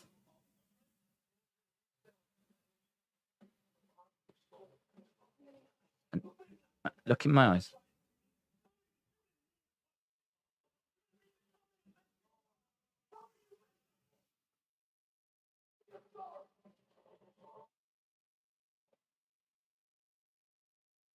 It's all your fault.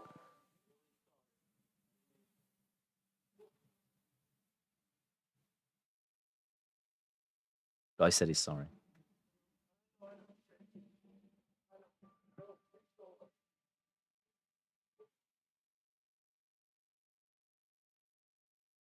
Dear.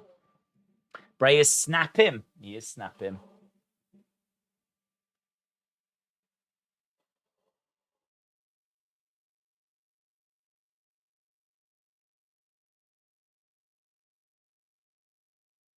Bray Wyatt gone crazy. He gone mad days. What is this? It's kind of funny.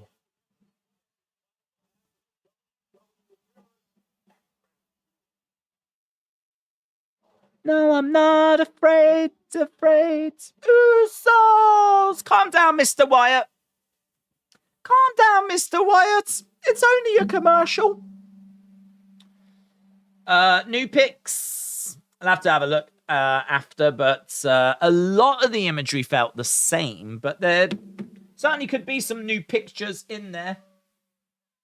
I'm sure people are looking through them as we speak.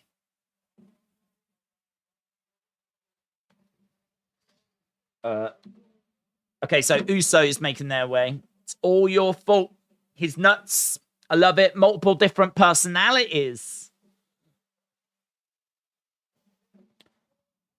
That guy stood there in fear. Yes.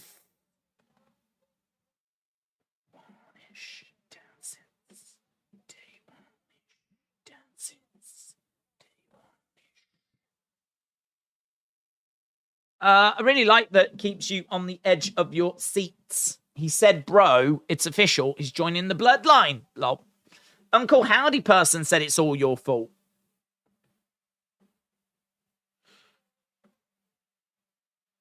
It's all your fault. Boos for the Usos.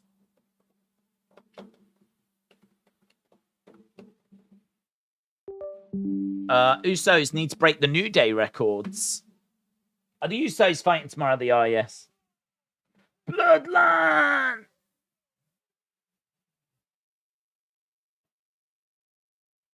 Usos just talking to the crowd then.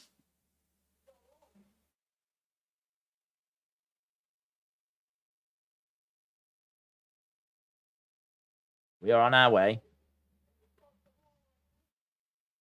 On our way to break the records.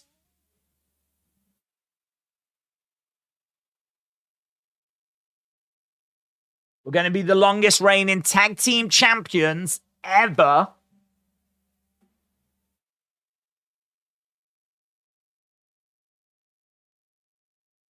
Oosie, Oosie, Oosie. This chant is not going to go away, is it? This Oosie chant. The Oosie. You the twos, and we the ones. You the twos, we the ones. And of course, that's going to bring out the Brawling Brutes. The guy Bray was shouting at was a trainee from the Performance Center, and he'll be a WWE champ in 5 years. Very good. Oh, no, it's not the Brawling Brutes. It's the New Day. Slow it down. New Day have made their way out.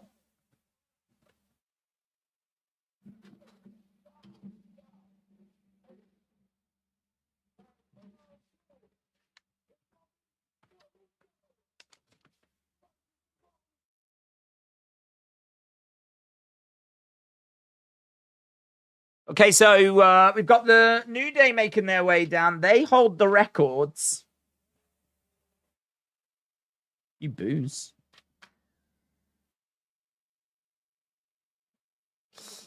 Not till the breakup. Sami from the Bloodline. New Day. Yeah, I don't know how exciting the New Day are. I don't know if people get that excited about the New Day.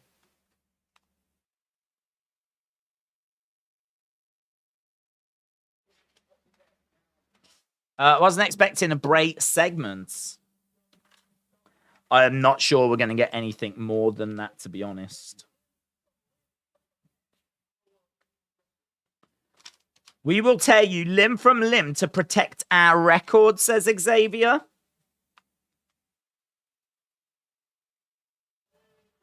We've got next. So it seems like if they can get past the Brawling Brutes, it seems like the New Day want next. So, little stare down between these two teams. Brutes from behind. The Brutes from behind.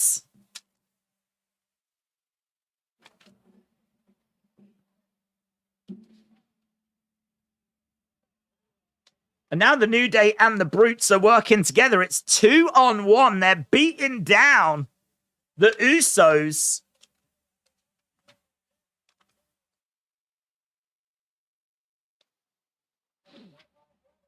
Clothesline here by Solo. Sami making his way down as well. Usos are down in the middle of the ring. There's a big brawl that's happening.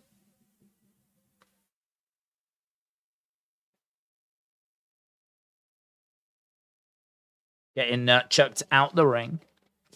They jumped them. It's a bit weird, isn't it? Seeing the heels getting jumped by faces, but now we've got Bloodline coming through. Nice super kick there by Jimmy, is it? Sami Uso, big Sami Uso chant.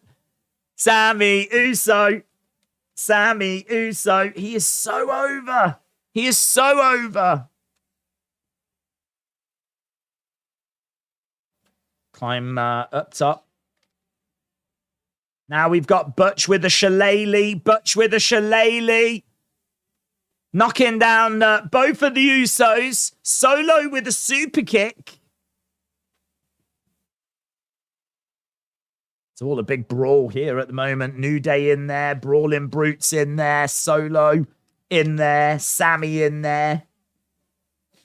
Sami Uso chants by the crowds.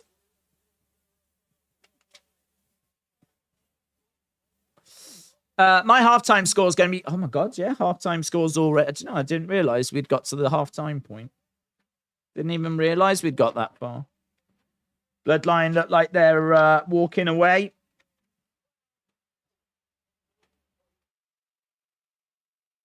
So Sami and Solo kind of coming to the rescue a little.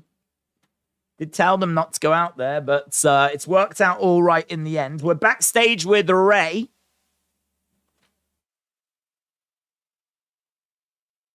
Kayla Braxton's here. Thought we'd be going to a commercial break now.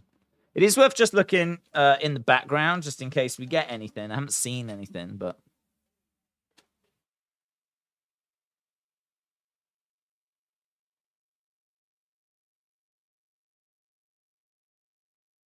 I miss my son.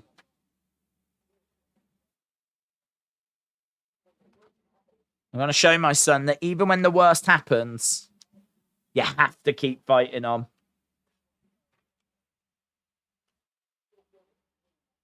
I can still feel the pain in my chest.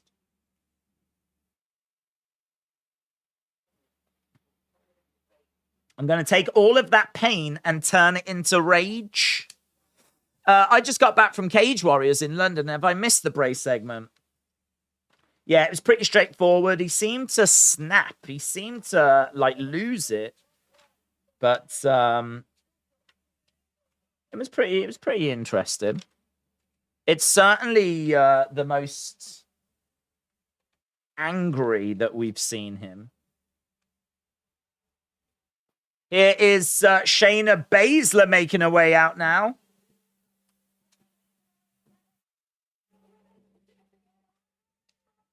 Ronda making her way down with Shayna. These two best of friends, seemingly. Did wonder if these two, and I'm sure they will go into a feud, but it seems like they're going to have them working together in the short term.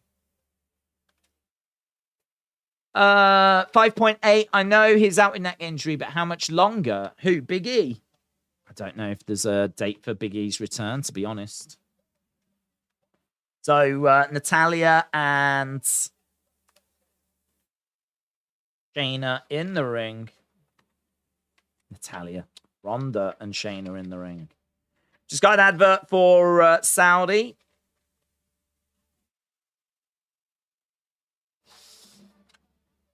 Let's have a look. See, let's put in Bray and see what.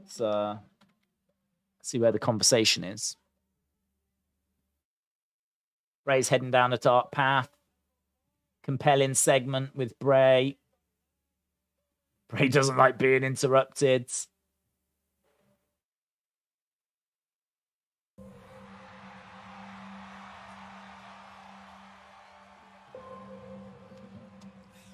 I'm not the type of person that likes to share their feelings. In fact, the concept is brand new to me entirely, right? So I'm just watching it back. I don't think I'm going to be able to get any of the screenshots out of it now. Play with me like that. When people interrupt me when I'm trying to do something that is obviously incredibly hard for me. Hey, relax. What did that dude said? I think... I don't know what that dude actually said, you know. He's got a box in his hand. I know you're just probably here to try and do your job, right? I'm trying to do my job, too. And some second thinking about things, man, and I want to smack you in that cement wall. And honestly, bro, do it for nice to... Okay. Right.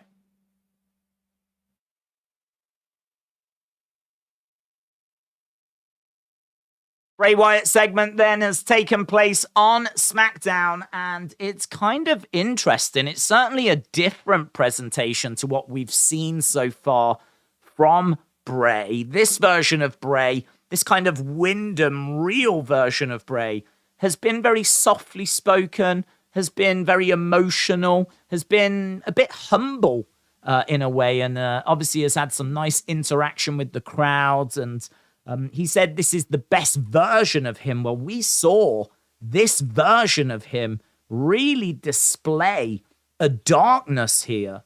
He was talking about how hard it is for him to get his feelings out, something that's a new notion for him to do. And he said it's made even harder when someone interrupts him, obviously referring to Uncle Howdy and the segment from last week. Well, what we got is, as he was talking, this person here interrupted him. I didn't hear exactly what he said to him, so I couldn't quite catch what he said, but he was certainly not happy about being interrupted. I think he said something like, "We're live, pal," or something like this, which is very Vince McMahon.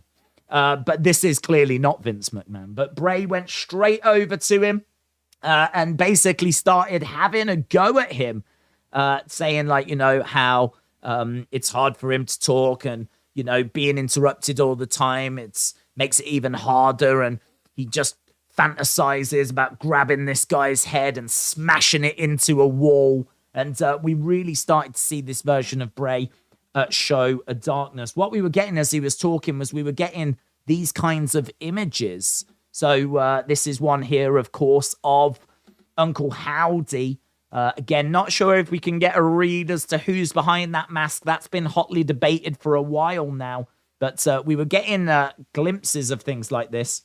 These kinds of images as well. You can see the skull and the cross. And we went back and you can see how intense Bray was staring at this poor guy. And basically he says, like, what I need you to do is I need you to apologize. And that's exactly what the guy did. The guy turned around. He said that he was very sorry. And Bray kind of snapped back to being normal and said, I know you are. Like, you know, just go. It's best you just go. And that was it. And then we ended up getting this little advert, of course, because Bray is going to be at Crown Jewel. We know that's happening tomorrow. There wasn't really anything here that kind of teased anything, just that Bray is really struggling with his emotions. What we've seen is a humble Bray, but what we saw here was a humble Bray that was very much on the edge, very much losing it. You could hear Uncle Howdy kind of saying throughout this, it's all your fault. It does imply that Uncle Howdy is in his head. It was heavily implied here that this imagery that we've been seeing and Uncle Howdy is all in his mind, and it's kind of attacking him in his head. So it felt like that to me. But again, you know, you can't rule out there being twists and turns and swerves, but still feeling pretty good about Uncle Howdy being Bray and Uncle Howdy being part of one of his kind of split personalities. It certainly felt like he was being attacked here during this by Uncle Howdy, who kept saying it's all your fault. So yeah, let me know your thoughts in the comments below. Sets up a big Bray segment for Crown Jewel. And, of course, we'll have to wait and see if there's anything else on SmackDown. But this is a tape show, so I'm not really expecting anything unless we get Uncle Howdy make his presence felt later on. So we'll be keeping our eyes peeled for that. It's all your faults. There you are. Yeah, so I feel pretty good. I feel pretty good about this being Bray. I can see definite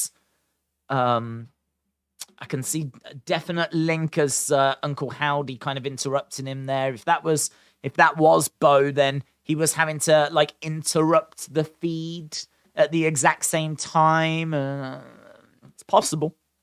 It's not impossible, but yeah, I thought it was an interesting little segment. How much of a talking point there is to come out of that, I don't know, but I think it's interesting that we've seen Bray showing that he's losing it. And then it makes me think, of course, of that psychological evaluation form, you know?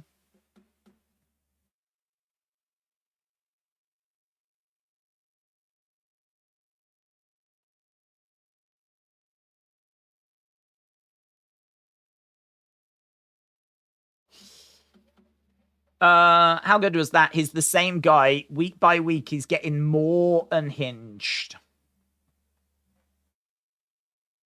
Right, we are underway with Sonya against Natalya. And amazingly, we only have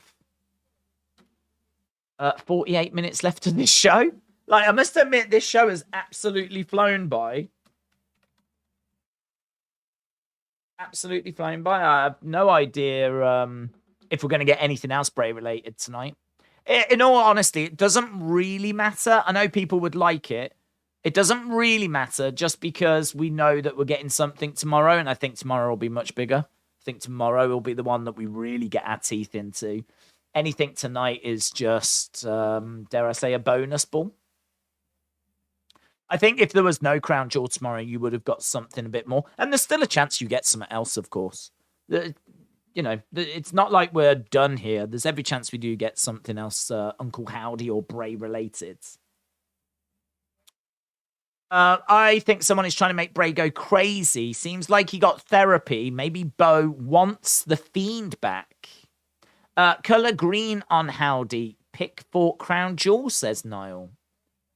Maybe. That green has been used before when we saw Uncle Howdy. I don't know if it was last week, but when we did see him before, there was like a projection or something that was on his face. So I don't know that it's related to Crown Jewel, but it's a fun thought.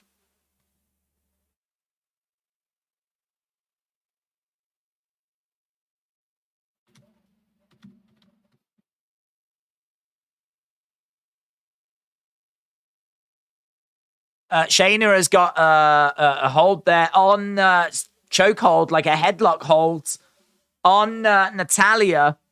And Natalya goes out. The boat has gone to sleep.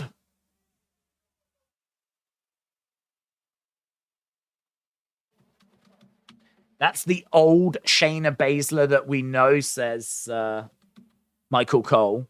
So Shayna Basler put in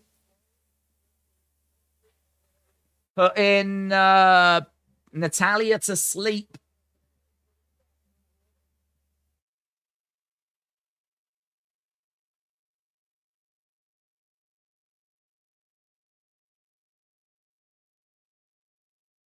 Basler and Ronda Rousey are very formidable as a duo. So Shayna beats Natalya. Oh, what's she doing? She's taking her knee pad down. Knee pad's exposed here. What's she looking for? She's going to knee her in the face. Yeah, knee strike there by Shayna Basler.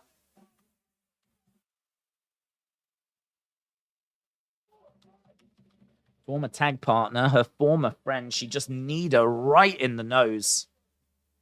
Smile on the face here of Ronda Rousey. She seems quite pleased.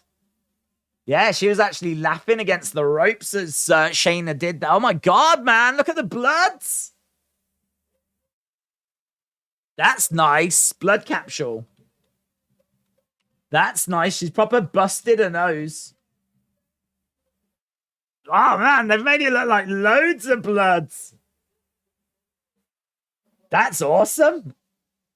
Bang! They made that look brilliant. It needed that.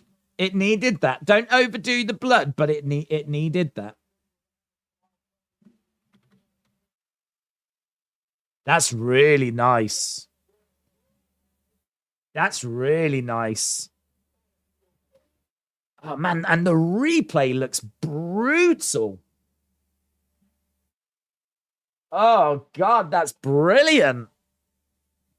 That is brilliant. That's how you use blood really well. That's how you use blood really well. And nose, it is... I mean, I would say it's gushing. I think it's a nose capsule. But, yeah, you can see people in the crowd going, wow.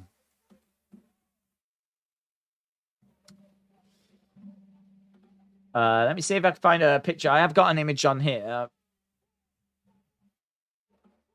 I'm sure there'll be pictures going up on social media because it's... Oof. Quite a bit of bloods. Fake bloods, I think. Holy S. Natalya is effed. Someone has just put on social media. Not the best picture, but I do have one for people that want to see. Where are you? Right now, they're just previewing Drew.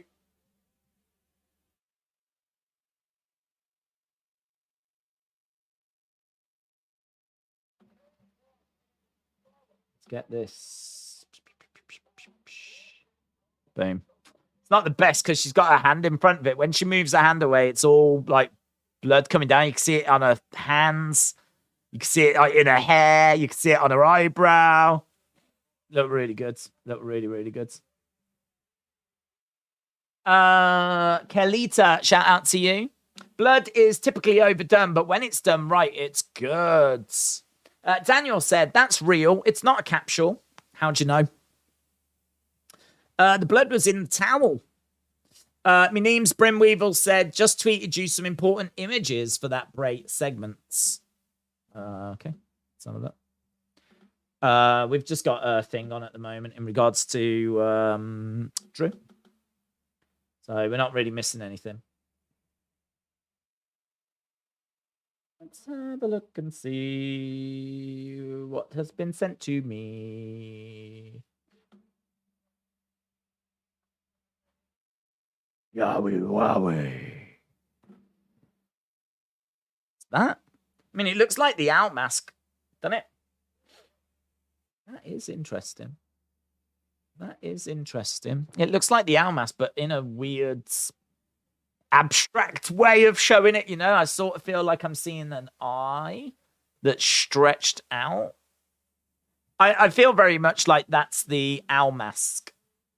That's what I think. And I think we've got something here as well, clearly. But that could be stock footage. That could be stock footage. It's very clear for a face, isn't it? Doesn't look like anyone that I recognize, but interesting. Oh, look, there's lots here.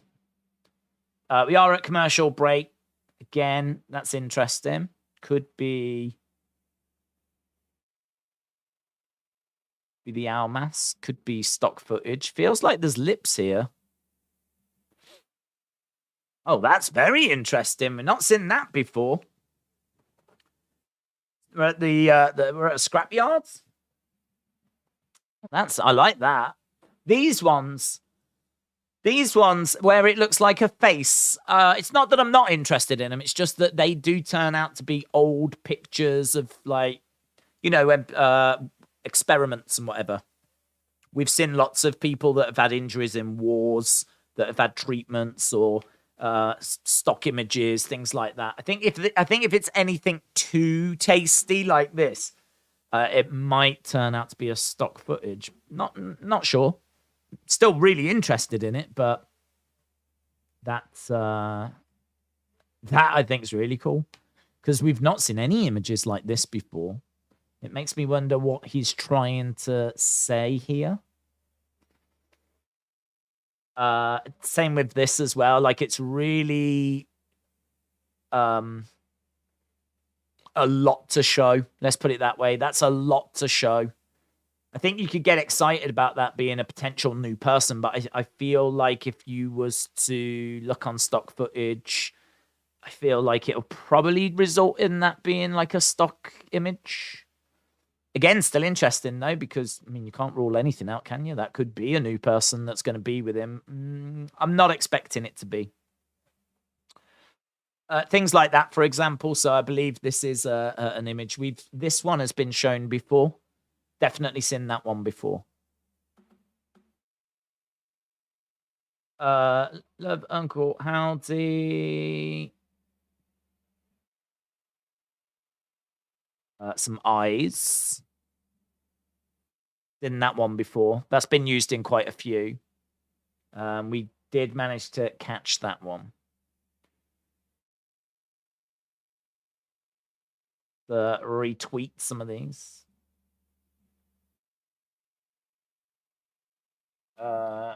Interesting. Some could be stock images, but well.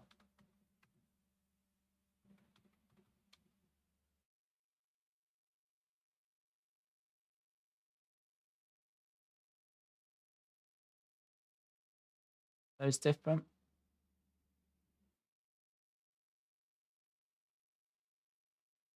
We're good. That's weird, isn't it? That is weird.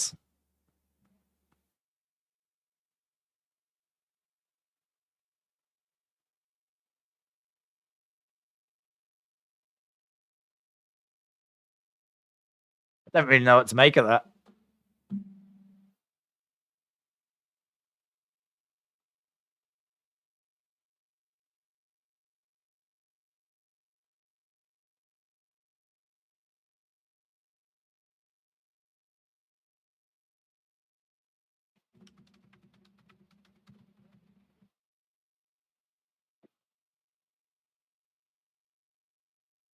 Boom. Video packages tonight have been amazing. Looks like image from Night Gallery. It's an old TV show, said Zoom Station. Right, we've got MVP in the ring. Do you remember the Carrier and Drew car crash? That could be a hint. Oh, that's good. Oh, AEW fan, I like that. I like that. Could be a hint.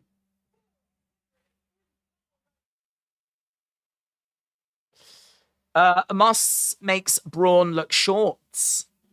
Are you saying that you're one of the flashbacks in Bray's head? Who, me? Me? I don't feel like I'm saying that. Do you think Uncle Howdy will reveal himself? I think there's a chance we could get it tomorrow. I don't think we get that tonight. Liz Jericho said, who was that speaking? I thought it was Uncle Howdy saying it's all your fault. Right, we've got some people coming down to these 5 people. I don't think 5 will be enough, said Wade Barrett. 5 local talents coming down to take on Braun. They all look very concerned. Braun comes down and wipes them all out. Lambs to the slaughter. Braun.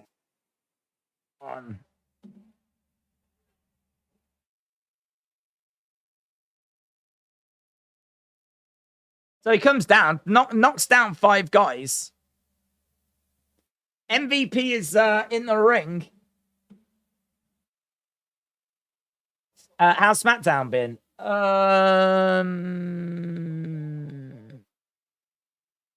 So.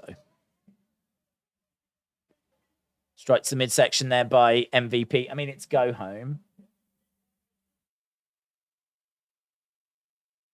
Braun breaks the cane.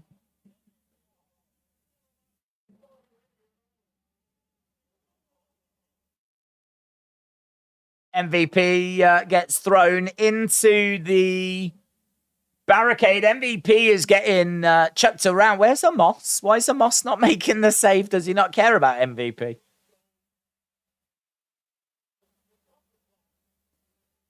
MVP is being picked up here by Braun. He's got him on his shoulders. Going to look to powerbomb him, is he? Power slam him. Bang! And he does. Wade Barrett said MVP needs an air ambulance. An army of jobbers just attempted to march to the ring. That is truly the most terrifying thing. Bray Wyatt has nothing on them. He's got him up again. He's going to look to plant him down, and he does. MVP just getting slammed down repeatedly. Crowd are chanting one more time. One more time. One more time. One more time. The clothes are coming off MVP. His jacket's coming off. His trousers are riding up. Oh, it's a bad day at the office, isn't it, for MVP, this? Gets planted again. A body slam symphony. SmackDown's been all right. I know we're building up Crown Jewel. It's been all right, said David.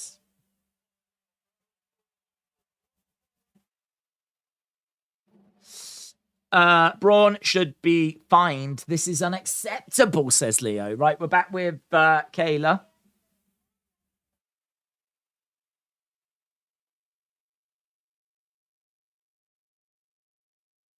Here's Gunther.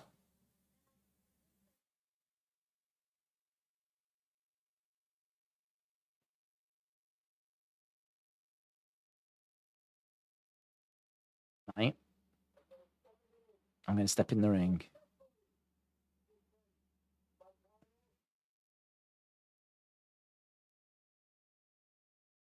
I'm going to defend my title with dignity, respect, and honor.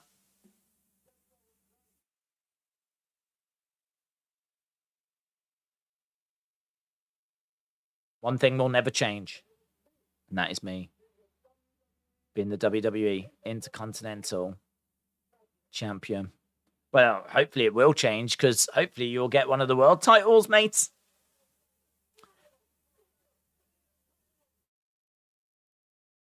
That's next.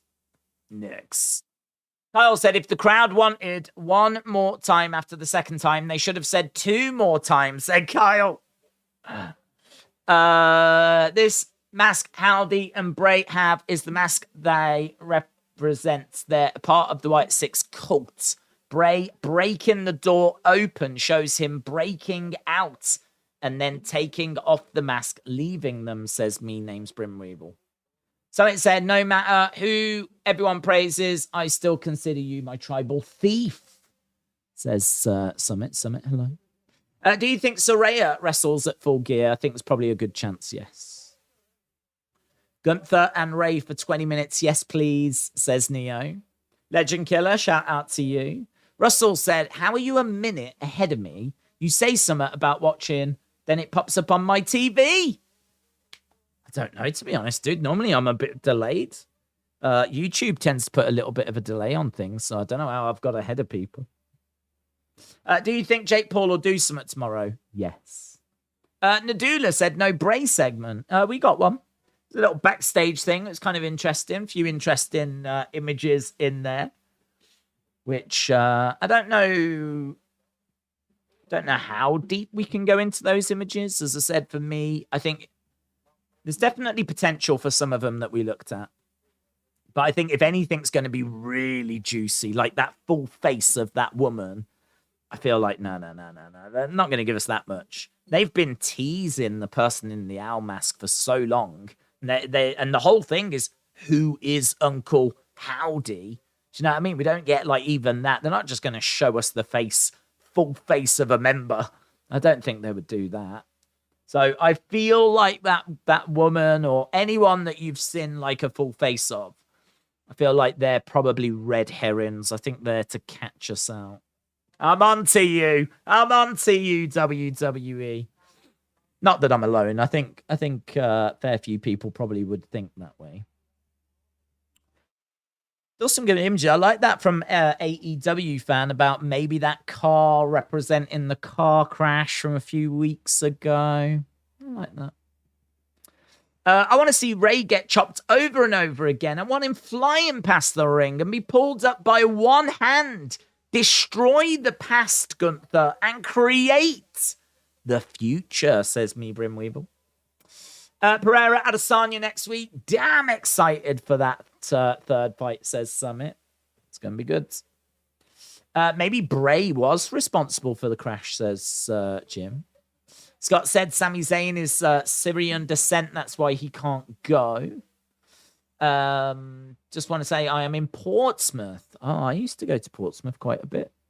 I've been binge watching. I can't stop rewatching the slip and slide one. Brad, shout out to you, dudes. Yeah, that was kind of fun.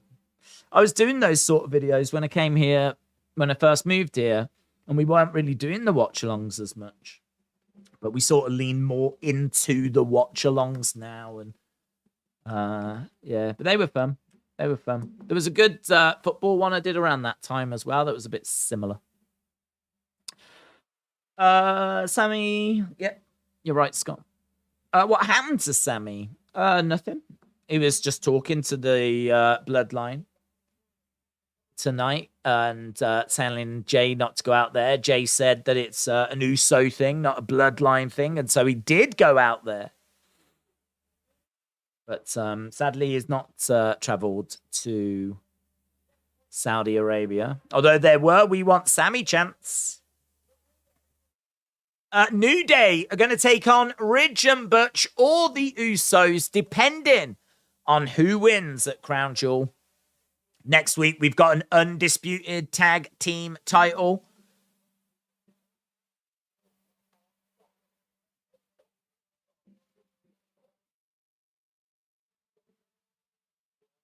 SmackDown World Cup next week.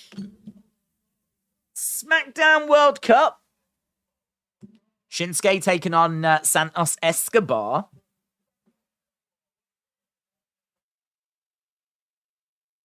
Oh. There's Zelina Vega. Mitchell, shout out to you. I'll get to your comment in a sec, buds. Just want to see what Santos is going to say.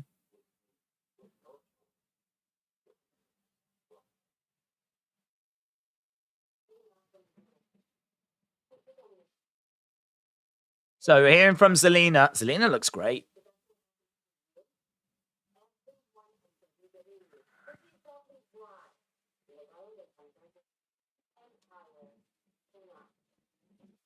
So Nakamura.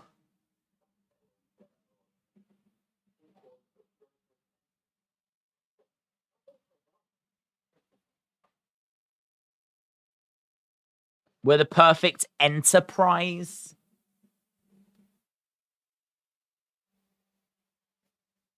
Legato. I don't know what it is about that music. Legato. Legato. Right, Rey Mysterio versus Gunther. This should be fire, man. This should be fire. Right, Mitchell. Mitchell said, hate that they brought the New Day out for that segment. It basically shows the Usos are winning. It's the same with MJF challenging Moxley for the pay-per-view. Any title match Moxley has now before, we know he is going to win. It's a good point. It's a good point. I can't see it being Brawling Brutes against... Can't see it being Brawling Brutes against New Day. Feel like if you're going to do that match, it's because the New Day and the records and all of that. So it is true. Feels like it is going to be the Usos retaining. 25 minutes for this match. Do we get another Bray segment to end the show? Can't rule it out. Might get a little bit of Uncle Howdy at the very end. Or we might get Legato. Legato. Might get that. I'm praying for the Brutes to beat the Usos. I'm praying, I tell you, says Dominic. WCPW will sue them using the World Cup name, said Lister Jericho. They've used it before. They did do the World Cup in Saudi, didn't they? But because I was ready to jump in and catch them out. But they said this is the first SmackDown World Cup. And I don't think we've ever had a SmackDown World Cup. But we have had a World Cup in WWE. It was won by Shane McMahon. Here's Imperium. Here are Imperium. R.I.P. Portsmouth Toys R Us. And yes, I watched the football with John Cena one. My favourite bit is the slides one. I'm trying to think if I ever went, hey, do you know about the wrestling shop that's in Portsmouth? I'm guessing you do. If you live in Portsmouth, I'm guessing you do. It blew my mind, man. There's a Clinton Cards on the high street. Next to Clinton Cards, there's a doorway. You go in that doorway and up the stairs, and above the card shop that is a whole floor just full of wrestling figures and wrestling stuff. I can't remember what they're called. They're called something like Wrestling Store or something. But I found out about them and I went there. I want to say 2016, about 6 years ago. Went to Portsmouth for the day and popped to this place. Managed to get an old AJ Lee figure, an old Ultimate Warrior figure. It's about 3 or 4 figures. It's really cool because like there's nothing advertising it. It's just a doorway next to I think what used to be Clinton Cards. Don't know if it's still there now. I think the shop's still there, but yeah, it's just this doorway, and you go upstairs, and then there's this floor with like figures all on the wall and everything. It's amazing. It's one of the most amazing wrestling-related shops I've ever been in. Don't know how they're doing, obviously, but when I went in, they had tons of old figures. The graphic that just came up about World Cup, is that what you're talking about with the World Cup streams? Yes, that's right. That's right, Hasib. I am doing the World Cup, and we will be doing it every Friday.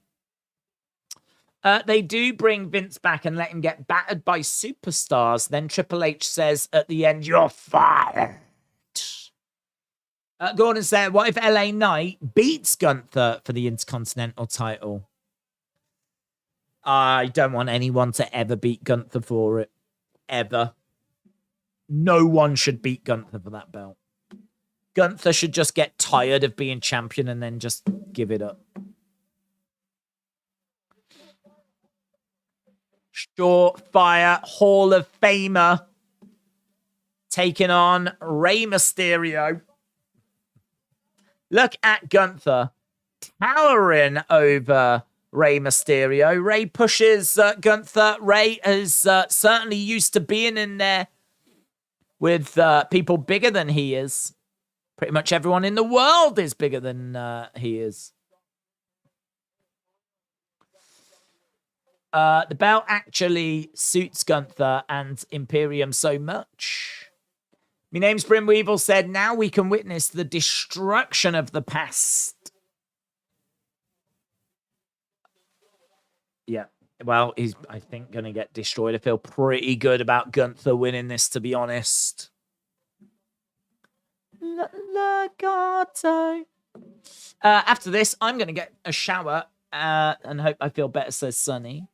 My stream got delayed by a weather warning. Is Rey versus Gunther on now? It is. If there's one thing that Papa H gives us, it's juicy main events, good first matches, decent main events. They get given some time, and that's what we've got here. We've got Gunther versus Rey Mysterio, and he's giving him 20 minutes. Go on, lads. Steal the show. I don't think this is going to be the hardest show to steal, so I think they should be able to do it. I'm hoping for a banger. Bangarang. England versus France in the final, says Miguel. Yeah, guys, feel free to put in the chat, who are England going to beat in the final of the World Cup? Who do you think England will beat in the final? Feel free to put your predictions in. Are you streaming Dynamite on Wednesdays? Yes. Red Seagull said, I never found the wrestling store. I need to know where to find it. I don't know if Clinton Cards is still there, but in my head it used to be a doorway next to Clinton Cards. I think it's called Wrestling Store. I don't even know if I meant to. I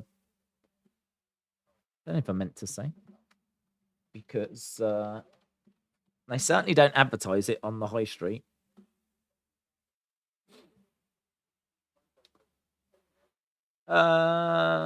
Wrestling Store. Is this who you are? Are you Wrestling Store? Let me know. Are you Wrestling Store? I feel like you could be Wrestling Store.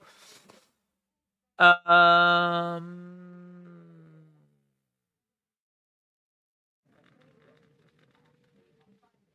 I mean, I'm looking at Wrestling Store right now, and it feels... Yeah, it is. It is them. Let me show you what I'm looking at. I'm looking at this. So they're clearly still going. Look, they've got AEW figures. They've got the CM Punk USA exclusive $59.99. They've got the Brody Lee -1 double pack. They've got a signed Mick Foley Socko for 200s. Signed Ric Flair Funko for 129. Takahashi signed thing as well. So they've got some signed items. Lots of signed they've got loads of signed stuff, hasn't they? Look, Quinn McKay from Ring of Honor signed. All this kind of stuff. If you go down to the bottom, though, look, where it says retail store location, it's 149 to 151 Commercial Road, Portsmouth. So seemingly you can still go. It says where they need help, feel free to call. I mean, I've only been there once. They were lovely people. They did used to have a picture of their shop. What have they got for WWE? Signed Riddle, signed Ric Flair, signed Alexa, signed Bray. A few old school shirts, signed Beth. Got 25 pages of bits and bobs. Got lots of signed stuff, ain't they? Signed Bianca. Man, look at this. They're good, aren't they? They're pretty good. I mean, I'm not seeing many figures anymore, but lots of shirts. They must have figures. Can't believe I don't think they've stopped selling figures. Go all the way back here. Just loads of shirts, man. Action figures. Action figures. Let's go old to new. Here we go. Look at these they've got. Look at these. Look at this packaging. 50 quid. You can have Santino and Beth battle pack. Damien, Sandow. All of these are just on the wall when you walk in. Like, they've got them all out. They're not, like, hidden away or anything. Look at all these old basics. It's pretty cool, isn't it? Nina, John Cena. There's nowhere like this that I'm aware of. I mean, I'm sure there is somewhere, but I'm not aware of anywhere that's got old figures that you can actually go and visit. Obviously, I know about wrestling shop. Love those guys, but they don't have like a shop you can go to. Apart from when they do the pop-up ones at Christmas, which I don't think they've done since about 2019. Those are the ones that I used to go to. Outside of them, I mean, I don't know where. You'd have to go to like comic conventions, car boots, things like that. It's pretty cool. Right, we are back from commercial break. When you did your toy hunts, did you buy a figure? If it strikes you, the last toy hunt you did was amazing, but there was a lot of really good figures there. To be truthful, I'm trying to not buy too many figures now. I mean, I'm trying to like save up so that I can like, you know, get my own place and, you know, all of that stuff. So like trying to do that and buy figures doesn't really go hand in hand very well. So in exceptional circumstances, then I would. And I must admit, I did see the Bulldog one, which I was really tempted by, but I have one. I've got the old Bulldog one. This new one's got a cloth flag, but oh God, when £20 for another Bulldog, only this time it's a cloth flag. That's what I'm trying to battle against, if I'm being honest. Even though I would love it, I can't really justify it. I think it would need to be a superstar I don't have a figure of already now. So it'd have to be someone I don't have a figure of and a figure that looks good. And yeah, I don't know. There's a few coming up that I definitely want though. But I am really trying to battle at the moment, not like pick any up. And it is a battle because you are right. Some of them look brilliant. Some of them look really, really good. Some great figures out at the moment and great ones on the way. Series 100, Elite 100 looks brilliant. All the figures come with belts. So, and a lot of them are belts we've never had before. Rey getting driven back to the corner. Gunther going down on one knee. Rey Mysterio has got a sleeper hold here. Gunther down on one knee. Are you going to do a review of the clips tonight, says Gordon? Yeah, maybe. I feel like we've looked at some. There's not much that's jumping out to me. I'm of the opinion that if there's anything really obvious, like if you can see the full face of anyone, feel pretty good that's not going to be a person that's coming. I think that's, stock footage or, taken from somewhere. But I don't think it's a tease of someone new that's on the way. I feel like it's a bit too much of a reveal for that to be the case. But certainly I will have a look and go through and see what's in there. But I feel like I've probably been sent a lot of the good ones and we've had a little look at them already.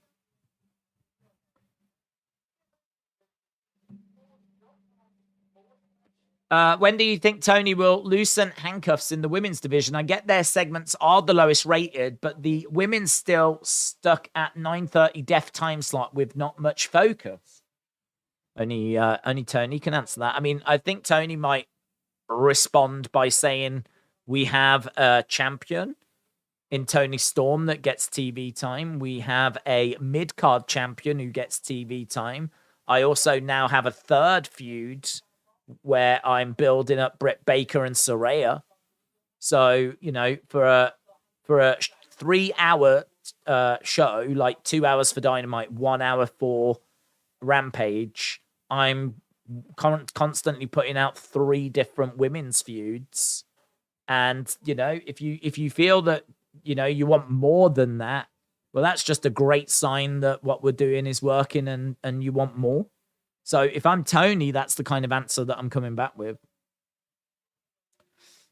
My team, Sunderland, are back to winning ways, but we've got a striker shortage, says WWE fan. If you had to pick someone to beat Gunther, how would you book it? Needs to be a babyface. Needs to be someone that's going to benefit, because I think whoever beats Gunther is going to be the guy, really. Because I think that Gunther's going to have that belt for a while. And I think when you finally beat him, it's going to be a moment. It should matter. They're the person that beats Gunther. So I am going to say, I'm going to lean towards it being a babyface. I'm going to lean towards it being someone that's going to need that push. I'm wondering about a Braun. I'm wondering about a Gable Steveson. Trying to think if there's any baby faces that are on the roster at the moment. Johnny Gargano. Johnny would be a good shout. Johnny would be a really good shout because Johnny's only just arrived. He's a baby face. He would benefit by beating Gunther. And how amazing would Gunther Johnny be? Imagine that match. So there's a few names. I think someone that's new to the roster that would really benefit from getting the clean win over Gunther. Because when it happens, I think he will have had the title for a while. I don't expect him to lose this tonight. If I had to say anyone, I would say Logan to beat Gunther, says Kevin. What would your reaction be if the Acclaimed came to WWE from AEW? I'd be thrilled. I love the Acclaimed. I think they'd fit in with WWE very well. Outside pick to beat Gunther, maybe in a few years when this is a possibility. What if Odyssey Jones beats him? Yeah, that's an outside pick, but he is a babyface, got a lovely size to him. I mean, by the time Odyssey gets to the main roster and is ready for the Intercontinental, will Gunther still be champion at that point? Don't know. But as you said, an outside pick. But, yeah, a great babyface that would benefit. I can't decide who should win, says Miguel. 9 minutes left. 9 minutes left. Days from the World Cup predictor chart, I predicted the final will be Brazil or Argentina versus France. Brazil or Argentina versus France. And either Brazil or Argentina to win it against France in the final. I think a lot of people have kind of gone that way, to be honest. I don't think France are going to have it together. I think it's very hard to win back-to-back World Cups. I think France have got a great team, and obviously if it clicks, they can absolutely do it. So they are in the running, but yeah, I don't think they're going to do it. They got knocked out last year in the Euros, only last year, by Switzerland. They couldn't score past Switzerland. They couldn't break Switzerland down. They couldn't score, and then Switzerland pipped them on penalties. So if they click, yes. But I'm not sold on France. You know, I got to tell you, I would fancy England against France. And I know people are going to think I'm crazy for that. But I think England have shown that they can get draws against teams, big teams. Like they drew against Italy in the Euros final. They kept getting draws in the Nations League, and they drew against Germany. I think they drew against Italy as well. Whenever they tend to play a big team, they tend to just be like boring draws. I think like if we play France, I think that we stand a good chance of getting a draw, and then it will come down to penalties. And England's record on penalties is atrocious, right? But England, France coming down to penalties, I think we'd have a chance. I think we'd have a chance. I don't think we'd get blown away 4-0 by France. They'd have to be on their game, and just don't seem to be on their game when they get to the big tournaments. So I'm not saying England are going to win it, but I don't know. I wouldn't. If we get France, I don't think like, oh my God, we're out. I'm optimistic. They call me Mr. Glass Half Full. How about a World Cup preview video? Predict matches and best players full breakdown style. Could look to do that, definitely. We've got a couple of weeks. So at the moment, I still need to get the stream set up. Obviously, we don't even know who the squads are. And the other problem is players are picking up injuries all the time. So I think to do that, you want to do it a little bit like last minute. You want to know who's on the plane, basically. So I don't know when the squads get announced, but once we get the squads announced, we'll have a much better idea. And we can take it from there. At the moment, you can't even do Shoulder Up by Gunther. You can't even do the fantasy teams, but we will be doing the fantasy team. So if you are interested in playing like the fantasy game for the World Cup, which will be free, we'll do that. And we'll set up a league and we'll proper go into it. But rest assured, if the World Cup's not your thing, don't worry. We will still be doing all the wrestling streams and everything we normally do. Reviews and everything. I've looked and it works. This is awesome chant by the fans. There was a lovely spot just where Rey was looking for like a hurricanrana off the top and couldn't quite get it. He's gone for another one here. Oh, lovely little flip there. And kick out by Gunther. We've had a couple of really close falls. Gunther is being taught a lesson by Rey. Rey is so tricky.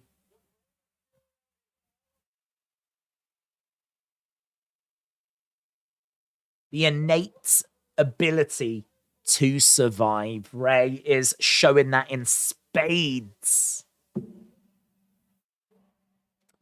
The Eddie stuff is all the time, isn't it? Goes up, looks for a frog splash. No one home. Massive drop kick. Rey goes into the corner. Gunther grabs him. Power bomb by Gunther. 1, 2. Oh, kick out. Wow. Wow, I thought that was it. I really thought that was it. He got power bomb down. And that looked like it was it. It was a big drop kick into the corner. Big power bomb. Match continues. Gunther screaming here. Going over to Rey. Crowd are on their feet. We've already had This Is Awesome chants. Big slap coming in there by Rey. Big slap coming back. Looking for the power bomb. Shots coming in. Gunther's in a 619 position. Against the ropes goes Rey. Massive boot. Big boot by Gunther. Gunther clotheslines Rey down. 1, 2, 3. And Gunther gets the win. Gunther beats Rey in a match that does go for about 20 odd minutes. Got given quite a bit of time there to show what they could do. Gunther retains his Intercontinental Championship. Look at that guy. Couple of kids being shown in the crowd. Heads in their hands. That is like a chess grandmaster. A very game Rey Mysterio couldn't get it done.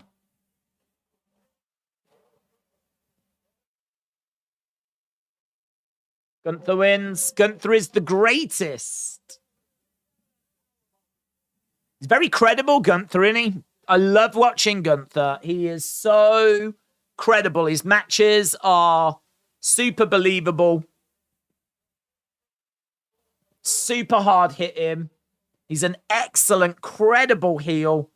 Doesn't need anyone helping him to win. He's just beaten Rey there all on his own. Rey, a former world champion. Gunther holding up that Intercontinental Championship.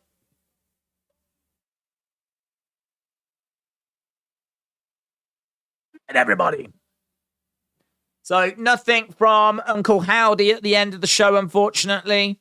Nothing from Uncle Howdy. It is just Bray and that Bray segment.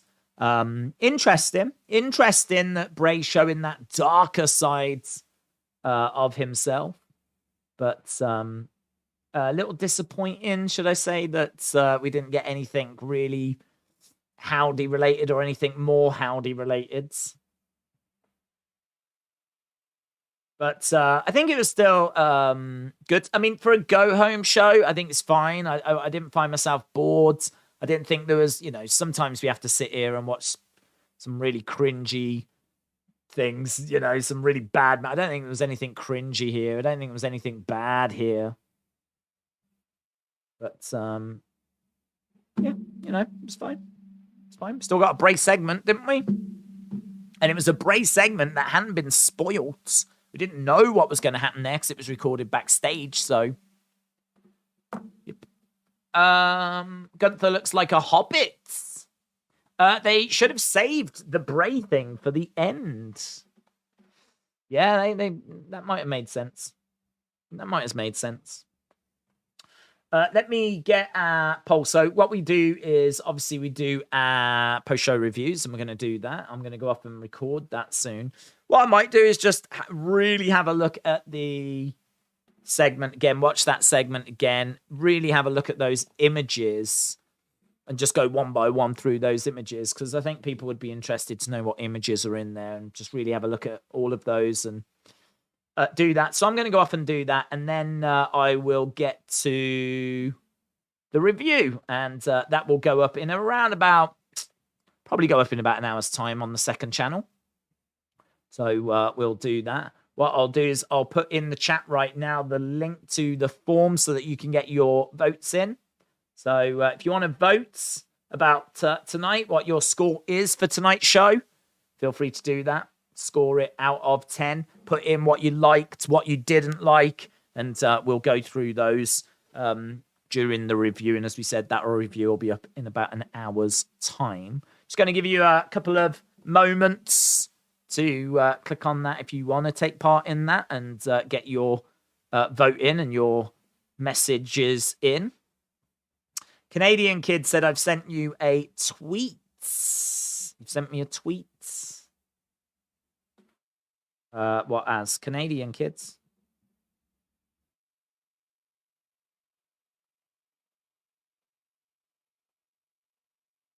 Can't see anything under that name.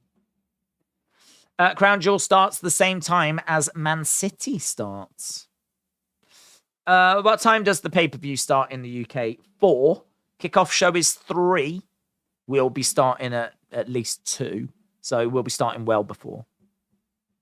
Mike Tyson being on commentary tonight is odd. Dominic said Big E returns and he could beat Gunther at Mania. Sonny said I might be late for Crown Jewel if I oversleep. It's in your DMs.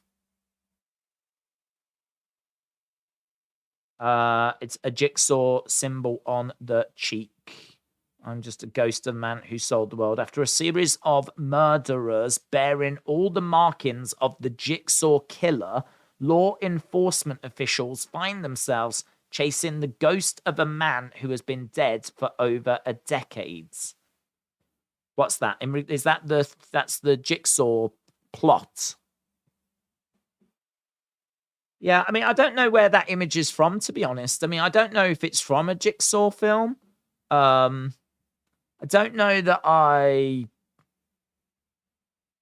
that's the image that we're talking about. I mean, it's clearly not Jigsaw. It's seemingly on the face of someone.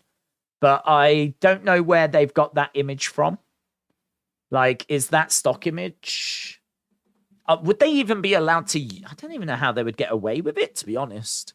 Because it is the Jigsaw logo. So, like, how would they get away with using that? I don't know. I mean, is it because it's just buried in there and it doesn't matter? I really don't know. I'll have to have a look at them.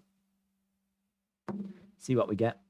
I'm watching Rampage. It's a great first match, said Jono. Bray's alternating every week. First week he's happy. Week after, he said... Oh, it's gone. That's gone. Great stream. Ledge Killer, shout out to you. Canadian Kid said, I found it interesting. I find it interesting how they're allowed to use it, to be honest. Tyson, Corlin, Spatter, OC matches world. Right, okay, we're done. I am going to go up and have a look at these images then. We'll see what we can pull out of it, and we will be back for our review afterwards. So appreciate people stopping by and joining us. Hope you enjoyed the show. I thought it was all right. Go home. It was all right, wasn't it? So yeah, I hope you enjoyed it. But of course, we are back tomorrow. We're back later for the review, but we are back tomorrow for Crown Jewel. We are going to be here for that, and it's going to be hopefully a very, very enjoyable show. So thanks for watching, and I will see you again next time. Bye for now.